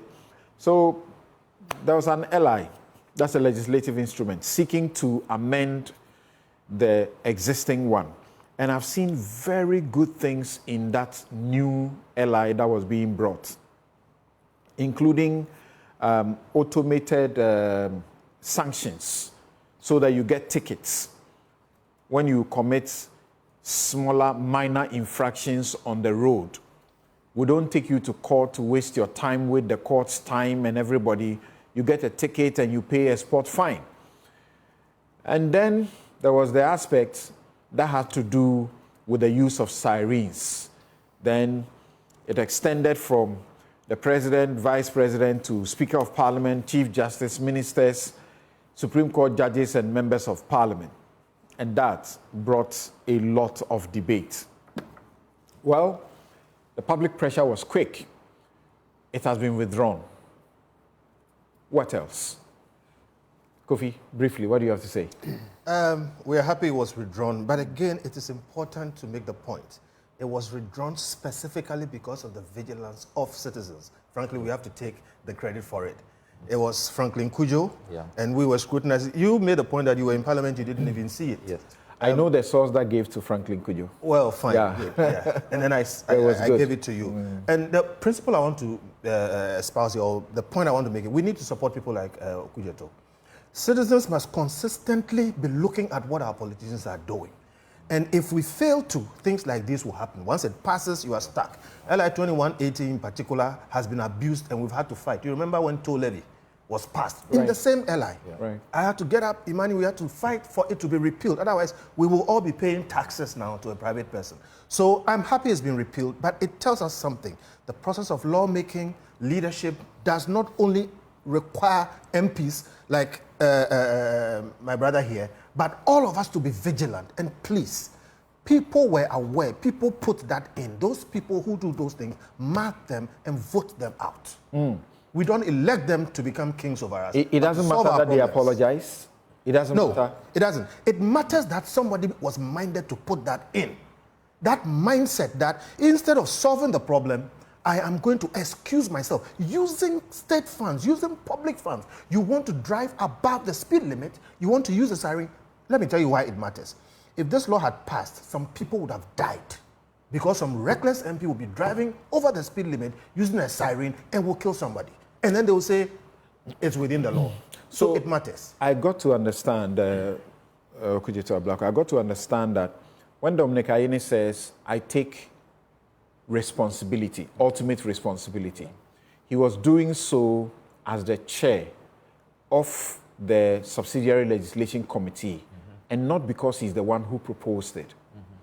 Who proposed it, I think, shouldn't matter now. When it becomes necessary, we will disclose that because we know who proposed it. Doesn't matter that the speaker says, I wasn't aware. People say, how can you say you were not aware? Then the NDC issues a statement. We're against it. It shouldn't happen. What do you mean? The thing has already been done. And then Dominic comes in to say, my committee, I take ultimate responsibility. Look, we have to be honest that this matter has not covered Parliament in glory. There are so many pieces to this puzzle that Parliament itself must review. That is why I put out a statement that we need to cause an investigation into this matter and the way allies are laid. That day, I was sitting in Parliament without a copy. There are so many MPs. If I tell you in all honesty, God is my witness, I read it for the first time on Mr. Franklin Cudjoe's page. For the first time. So it's only members of the Subsidiary Legislative Committee who get to see it. And then they come and lay it. They don't give copies to other MPs. Then 21 days, it becomes law. Right.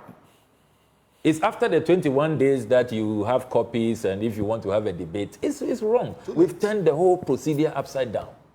So that portion of the Constitution of our standing orders needs urgent review. And you see, I agree with Mr. Kofi Bento that it portrays a certain mindset, that the political class, we can always just, circumvent, take ourselves out of the crisis. The Transport Ministry should be rather telling us what they can do to ease the congestion. Look, sometimes I'm going to my constituency. Ordinarily, just 1.5 hours, you should be there. You'll be in traffic for 4 hours, 5 hours. When you arrive, some small intersection, some few potholes, or traffic lights not working, little inefficiencies. This ministry has other priorities. I've been talking about Buankra. I've been saying that, look, if we are not careful, we'll soon be saddled with a $3.6 billion judgment debt because of what they are doing on the Buankra project. People are not listening, and they are not prioritizing that. So this whole ally, that portion was totally needless. Those who made the proposal, I am glad that, look, people are taking responsibility, and people should believe some of us when we say that we didn't see it. That's the truth. I mean, look, if I saw it and didn't speak up, I will have conceded and admitted that we got it wrong.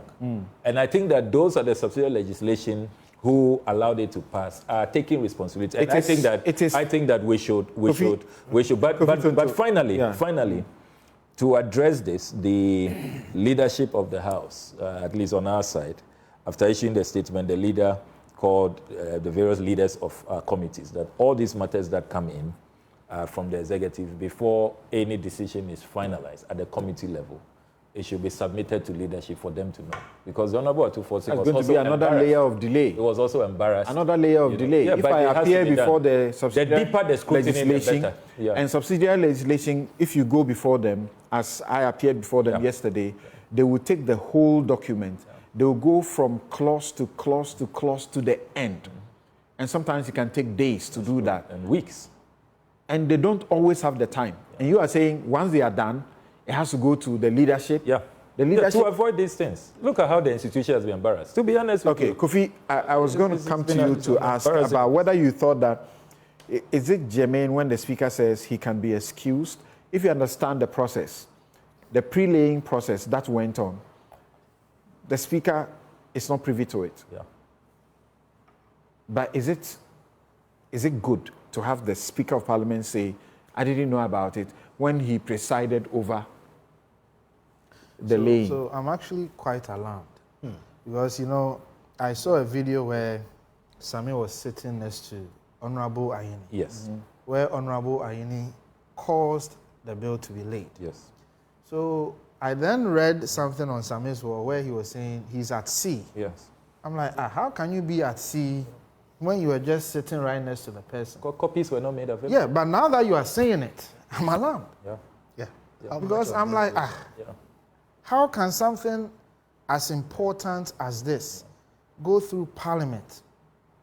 Because the members, usually about 13 plus the chair and the ranking member. So about 15 or so. Yeah. So it means that over 245 people had no idea. Yeah.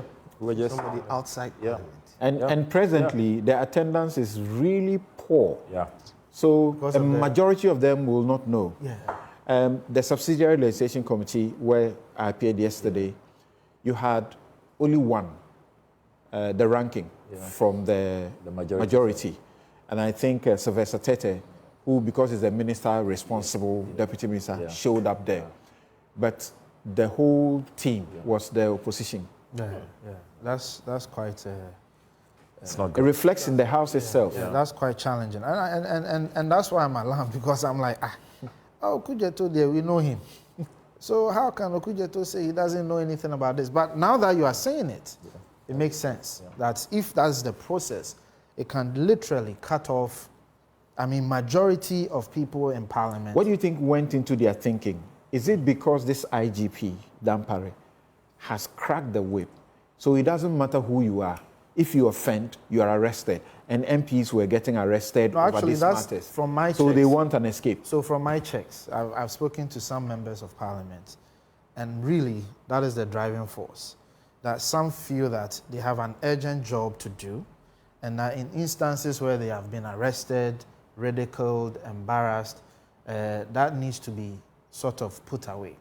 But some members of the committee suggested that why don't we call the IGP in and have a discussion with the IGP versus a law on how we can do our work diligently in instances where we may have to maybe we call a motor escort. Let me give you some information. Yeah. That has been done. The IG has promised all of them, including chiefs, that please don't take it on yourself. Yeah. But if you really have urgent business, ask for it and you will be given an escort. And he's done that. He set an example and said, even me, who has a right to use it all the time, unless there's an emergency, I won't use it. And all of us saw it. So whenever an MP, a minister, indeed, even an ordinary person, has a serious issue, you can call the next policeman available. He's giving them that instruction. Oh, okay. That where that is this, if you're a doctor, you are going to an emergency, and you call, the IG will send you an escort. And he's done that for some people. So that has been done. So even in the absence of this law, we know ministers who had their vehicles fitted with the sirens. Illegally. I got to know that Dominic Anyenini, for example, whilst he was Deputy Attorney General, his vehicle was fitted with a siren. Legally. For a long time, he didn't use it until he asked it to be removed. He was giving the opportunity of an escort. Yes. He said he wouldn't use it. Yes. Yeah. So you see, the facility is there. Not everything is an emergency. When you drive over the speed limit and you drive through traffic, you endanger ordinary citizens. All lateness is a function of when you leave your house. Okay. Especially in our society where people sell on the streets. Yes. Yeah. It makes it more precarious, you know, because you're doing it yourself. People selling wares on the streets, so you put them in further danger. So now that you are telling me this, it's quite surprising also, because the conversation I had was a suggestion that let's engage the IGP. It's been done. Not knowing that the IGP has already offered that opportunity. Yes. So I think we must support MPs to do their work, but this is not one of the supports that they need. All right. When it comes to research and other things, we definitely have to support them so they can give us the quality bill that we need, the acts that we need. But this is definitely not one of them. But we must say, though, per my checks, that this whole thing started over a year ago. The attempt to lay this bill was over a year ago. And because of this, it stalled the whole process for 1 year. So the ministry has been trying to lay the bill, and then it's been like, okay, you give us this, or it won't go through. For over a year. Okay, so when you go to subsidiary legislation, they will flag things. People will make suggestions, corrections, including typos. When all those are made, then those who are sponsoring the bill are required, together with the drafting department of the Attorney General, to make sure all those things are done before it's brought back to be laid. And I think that was what was holding it, including this provision. Including this. So, yes, the process of, making sure everything is right, including this. Though, because the person that I spoke to said that this was one of the major reasons why the bill delayed. Okay. And the minister, from my checks, protested. But he was coerced at some point to put it in because he needed to get the bill laid. But ultimately, I think the most important thing is that Honorable Anyenini has apologized, and we should move on, but we should take lessons from it. Okay. And the Honorable MP, I think, I don't know if it's your standing orders, but you must do something about the process of laying a bill. How can, majority of MPs don't see a bill till it comes to the... And in the committee will do and bring their reports. In 1994 that it had been late, and then it was... Let's get some quick comment from Arthur Kennedy, and then move on to IGP, whether or not the appointment of the deputy is in sync with a certain agenda by the MPP to sort of clip the wings of the IGP. So the regulation we are talking about, it provides that a siren or bell may be fitted as a warning appliance and used on the following classes of motor vehicles. A motor vehicle used for official purposes by the head of state, the vice president, the speaker of parliament, the chief justice, ministers of state, justices of the Supreme Court, and members of parliament. The original list was the president. You had a police service vehicle, a motor vehicle used by the Ghana National Fire Service, vehicle by the ambulance service, motor vehicle used by a recognized government security agency, and a bullion van registered by the licensing authority. Dr. Kennedy, briefly, what do you have to say? Yeah, the LI was unfortunate, but you remember that this is the same process that led to the exclusion of Santro Fiapa, Fulorobi, and Lipepepo representation. So we are back to the same place, but I think that it goes to a more fundamental problem. Sorry. And the problem is that when Ghanaians see a problem, instead of solving it as a society, we solve it just for ourselves. The MP were trying to solve the problem of traffic and congestion for themselves, forgetting that it is their duty to solve it for all of us. If you recall, a few years ago, there was an MP who was murdered, and their reaction was, let's make sure our MPs are safe. And I said, why don't we make sure that we improve security in the whole society so all of us can feel safe?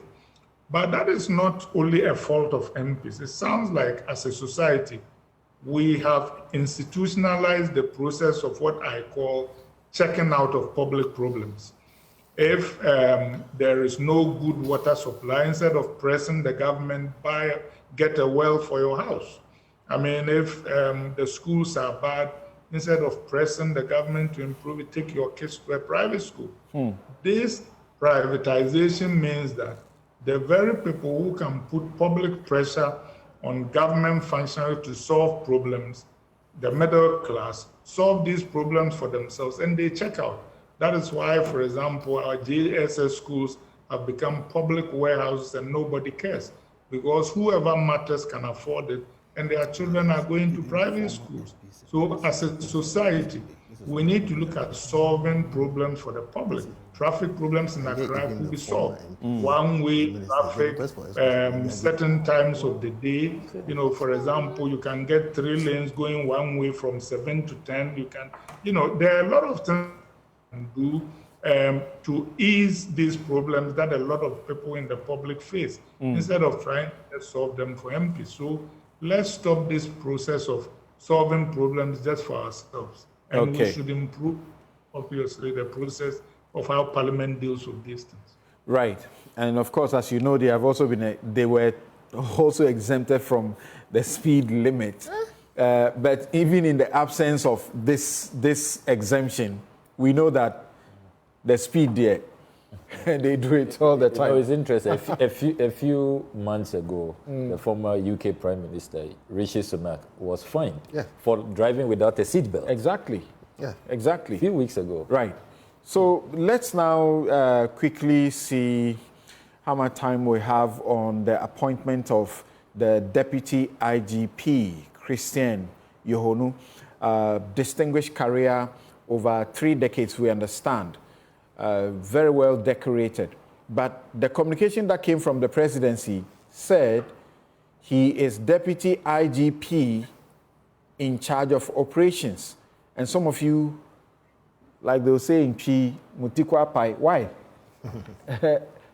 I'm asking you, Kofi Bento. I speak as a member of the legal team, but this is law. So because of the time, let me just read a few pieces of law. CI 76, which regulates this, Section 6 says that the Inspector General of Police is the head of the service, subject to the provisions of Article 202 of the Constitution, and to the control and direction of the Council, is responsible for operational control and administration of the service. This is the law. 2, the IGP may delegate to an officer of the service functions that the IGP considers necessary, but the IGP is not relieved from the ultimate responsibility for the performance of the delegated functions. Okay? And then Section 4 says that the Deputy IGP shall supervise control, monitor, and provide day-to-day management of all schedules and command, and shall report to the Inspector General. 4, does not give the Deputy IGP operational roles. It gives him 2 things to do: administrative roles and supervisory roles, reporting to the IGP. Now, in Article 202 of the Constitution, it is clear that the appointing authority was given for the specific position of the IGP. If you go to Section 3 of Act 350, which is the Police Service Act, these are the offices established. A, the Inspector General of Police. 2, Commissioners of Police. 3, Deputy Commissioners of Police. And D, persons holding posts or being of ranks created under this Act. All these read together mean this: the Deputy IG position is a flexible position which may or may not be occupied.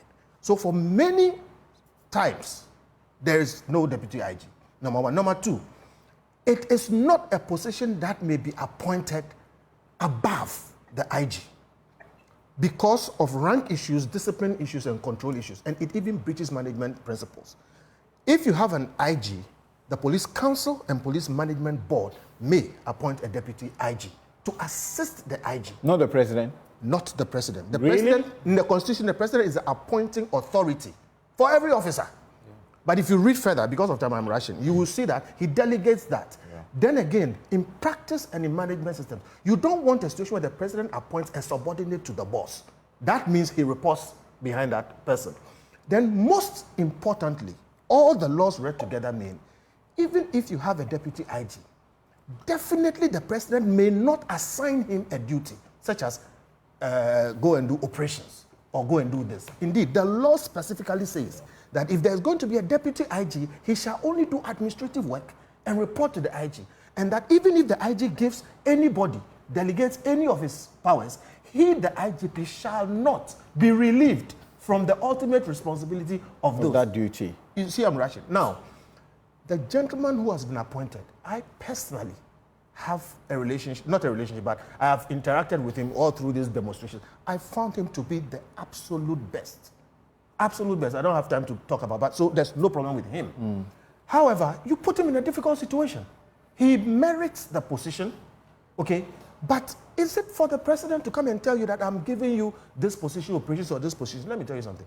If we allow this to stand as it is, the President, therefore, that precedent that has been set, means the President can appoint any number of Deputy IGPs and assign them any number of specific duties, and that will make trouble in the So the police President service. can render the IGP useless. Totally useless and mess with the authority and operation structure in the but police. do you buy into the arguments that this may be a confirmation of the leaked tape that said the NPP had issues with Dampare and therefore wanted to get rid of him, and having failed to get rid of him, then they want to get a deputy, give him specific mandate so the IGP will not be responsible for operations? Those who make that suggestion make it because they are well grounded in observing how things have gone. Yep. So you have a whole effort to remove the man, and clearly it failed. Then you have a situation, let me make this point, however. The MPP as a group absolved itself sufficiently when they voted together with the minority to accept the report in Parliament. So I sat here and said, that shows that you don't have a problem, the MPP doesn't have a problem and may not be wanting to. But you have a situation now where clearly operatives within this same government have gone to do something which is clearly not permitted within the law. So it brings back that situation. Look, everybody knows where I stand. But if Dr. Bawumia is going to win this election, let him win it fair and square. We are not stupid. People see what is going on. It does not help anybody. And trust me, look, when you have a situation where the nation is moving in a certain direction, what will change minds is talking. Dr. Bawumia is campaigning. So those operatives who think that this is a way to win are wrong, and they should stop it. Yes, let the police run, let the man do his job. We all see he's doing a good job. Don't disrupt him. So you are hearing Kofi Bentil,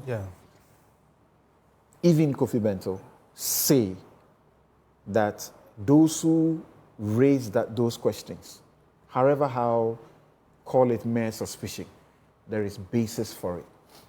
Okay. Well, I disagree with Kofi, because I, as an MPP, I'm one of the people who think the IGP is doing excellent. I know a lot of MPP people, and he even said it, that Parliament just supported just what you just alluded to. I mean, our biggest force is Parliament. One of our biggest forces is Parliament. So if our parliamentarians are even siding with the IGP, how well, can not all of your parliamentarians, though. Not all. Okay. Honorable Atachian refused to sign the report. Okay, but majority of them. Yeah, well. Yeah, majority of them. Some of them. I mean, even in our democracy, it's about majority. About half of you don't show up in Parliament. You are campaigning. No. So let's say a few. My point is, majority supported it. To win the election in this country is 50% plus one. Is that not so? So once majority supports, majority. The bottom line is this. If you read what Eugene Ahin puts out, it says that the President of the Republic, Nana Addo Dankwa Akufo-Addo, has appointed Commissioner of Police, Mr. COP, Mr. Christian Tete Yonu, as the Deputy Inspector General of Police in charge of operations. The appointment is pursuant to the advice of the Police Council at its meeting held today, Wednesday, July 17th, 2024, during which COP Yonu's exceptional credentials and dedication to duty were acknowledged. Police Council, which the IGP is part, gave this advice for the president to make this appointment. That there should be that designation. I mean, per what I'm reading. Let me do a quick correction. Okay. The deputy IGP in charge of operations position does not exist. No, I'm not disputing. No. Okay. Because you're saying they recommended this. It is not possible and cannot be lawful for the council to recommend a position that does not exist. Allow him to. So let's just clarify that. They didn't recommend that. Oh, really? They recommended, you may say they recommended something, but I'm saying position no. Unless you are saying what Eugene is saying here is untrue. Because So he my made question a to you is that- categorical my question to you is for this, operations Kofi Benson, doesn't exist. Hold on. My question to you is this. You are saying that the recommendation was included the designation. I'm not, it's not me saying, I read to you what Eugene Ahin wrote. Recommendation of the appointment. It says that has been appointed the Deputy Inspector General of Police in charge of operation. This appointment is pursuant to the advice. It gave a designation. Look, it's not like the appointing letter said appointed Deputy IGP, and then later another letter came and said your designation is operations. I'm not debating you. I'm just supplying the information that, look, we all make mistakes. Okay. And I'm saying that when these things happen, some of these things, the usefulness of it is to go into, I read the law. Okay. So it's not continuous. No, I'm not disputing you. I'm not disputing what you are saying either. I'm only saying that if indeed the council advised that a deputy IGP be appointed in charge of operations, the IGP was part of that decision. That's all I'm saying. Unless this is not true. Until we hear the contrary. Yes. That the council only advised as to the appointment but not the designation. This is what we should go by. This is what we should go by. Okay. Because the council advised. That's fair. That's all I'm saying. So what do you I say? think. Oh, time is here. Okay. Look, Samson, this is a mess. The Police Council. Who chairs the Police Council? His Excellency, the Vice President of the Republic of Ghana, Alhaji Dr. Mahmoud Bawumia. Correct. He is the chair of the Police Council. What's the point? The statement from the President's Director of Communication says that this is on the advice of the Police Council, which is chaired by Vice President Bawumia. I see a grand conspiracy ahead of the 2024 elections. Look, it's walking like a duck, it's quacking like a duck, it's shaking like a duck. It must be a duck. And I have seen the shenanigans in Parliament, how Atachia refused to sign this report, and how there are still moves that the committee's work should be redone. They should bring in people who claim that there has been some extrajudicial killings, very grave matters, but which cannot be resolved. It cannot be resolved in Parliament. You know, so when you look at the conspiracy, people are just looking at the elections. Let's bring in somebody we can trust, and all these things started from us saying north. They think the IGP didn't do enough. How? What you mean by conspiracy? The conspiracy suspicion. Yes. Okay. They think that he didn't do enough to secure their victory. Look, we are all not neophytes or babies in this game. We see what is at play. People want to enhance Baumia's chances, and he himself is neck deep. And I encourage his special advisor to talk to him. I'm not. Go and talk to him. No, but it's the chair of the police council. I think it is about nation. It's about Look, institutions are working, and I beg you, see, not everybody is a lawyer and read all this law. Mistakes can be made. I can sit here and say clearly. So you are saying Dr. Baumia's council made a mistake? Listen, he's saying, but of course they are not God. This is wrong. This is unlawful. Yes. So it should be revoked. Revoke the designation. The designation is not lawful. Kofi, quickly say what you wanted to say. Look, the vice president doesn't need the police to win the election. It doesn't. Yes. So Samuel, let's not go there. So they shouldn't be doing No. Let's not. No, he hasn't done anything. They should stop the conspiracy. A council is not one person. But there's one chairman. No. There's one chairman. Is the chairman the only person who votes or who takes decisions? No. Let's not do that. We are educating the masses. A council is made up of a body. May only have a casting vote. Exactly. So what are you saying? It will probably be a majority vote. So what are you saying? The point is that the vice president doesn't need anybody, the police, military, or any group to win the election. There's only one way he's going to win the election. Yes. Go to the masses and tell the masses what you can do. Here's the vision. And Kofi, your point is on the assumption that the council advised designation. No, I'm not assuming. Okay. I read to you what the letter said. Dr. Kennedy, what can you share with us in a minute? What you see this to be? Yeah, I don't think it looks good. I take Kofi Bento's word that the vice president doesn't need the help of the police to win the election, but their behavior is a little suspicious when you look at Bulgarian tape and what it implies, and you put that in context of this. It is not good, and I think that COP Yowuno is being put in a very uncomfortable situation. Yeah. I think that I don't even know if it is appropriate for the police council to go over the head of the IGP and name a deputy IGP for a position that may not even exist. I think they should have allowed the IGP to name from within the police service people whom in his professional judgment can assist him to carry out his mandate. So this doesn't look good. And I think when you talk about committees, there are a lot of committees that don't vote, So yes, we can say police council, but it might be that when they go to a meeting, the chairman says, this and this is what I am thinking of, and most of them say, I knowing the Ghanaian culture. But Dr. Kennedy, if it is against, if this is against the IGP, and this comes up in the council, at the meeting of the council, and the IGP doesn't speak against it, or you think that even if he spoke against it in the council, he cannot say that publicly?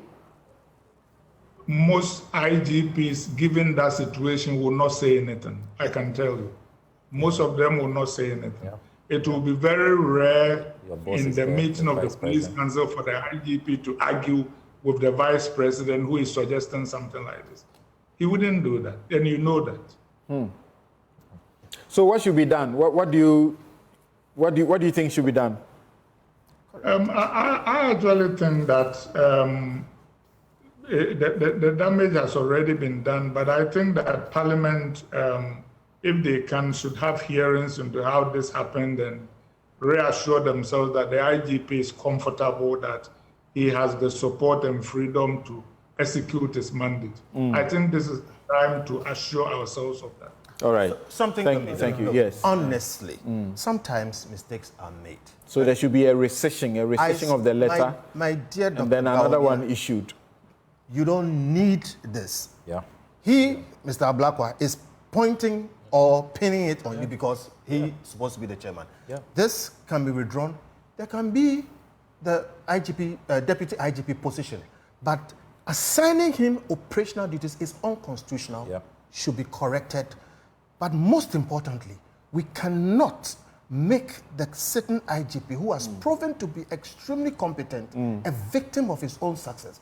This country must find a way of supporting competence, people who deliver. So, Kofi, where it happens that this may have been advised, and then your namesake says it's unconstitutional, it's lawful, everybody across the board disagrees with it, would you say there should be a rethink? No, I wouldn't want to comment on that because I don't have the legal knowledge to take a position on that. But what I want to, no, I know, you've read the law. I have to take time to consume what you read, to even look at other aspects of it, the powers of the council, etc., to then make an informed decision. So I won't make any comment on it. Okay. The bottom line is that this government has supported the IGP, has given him the freedom and the independence to do his work, from parliament to the executive. And even individuals in the government and party have openly supported the IGP for how he's competently doing his work. Okay. Nobody has any interest. And then the person in question, nobody doubts his integrity. I'm yet to meet even a single person who has doubted the integrity of COP Yohunu to think that he can be used to do some clandestine work. Okay, absolutely. Thank you very much. We just ran out of time now. And my outfit, as always, is by Konati Clothing. You can find them at Adenta Shopping Center, Adenta Down. You call them on 0244 676732. 0244 676732. Konati Clothing. What you wear matters or counts. Take that into account when you think about what you have to wear. My guests who have been helping with the discussion have been Samuel Okudjato Ablakwa, North Tongue MP and Chairman, Assurance Committee, Dr. Arthur Kennedy, Kofi Tonto, government spokesperson, and Kofi Bentel of Imani Africa. I'm Samson Lardy, Anyenini. Have a good afternoon.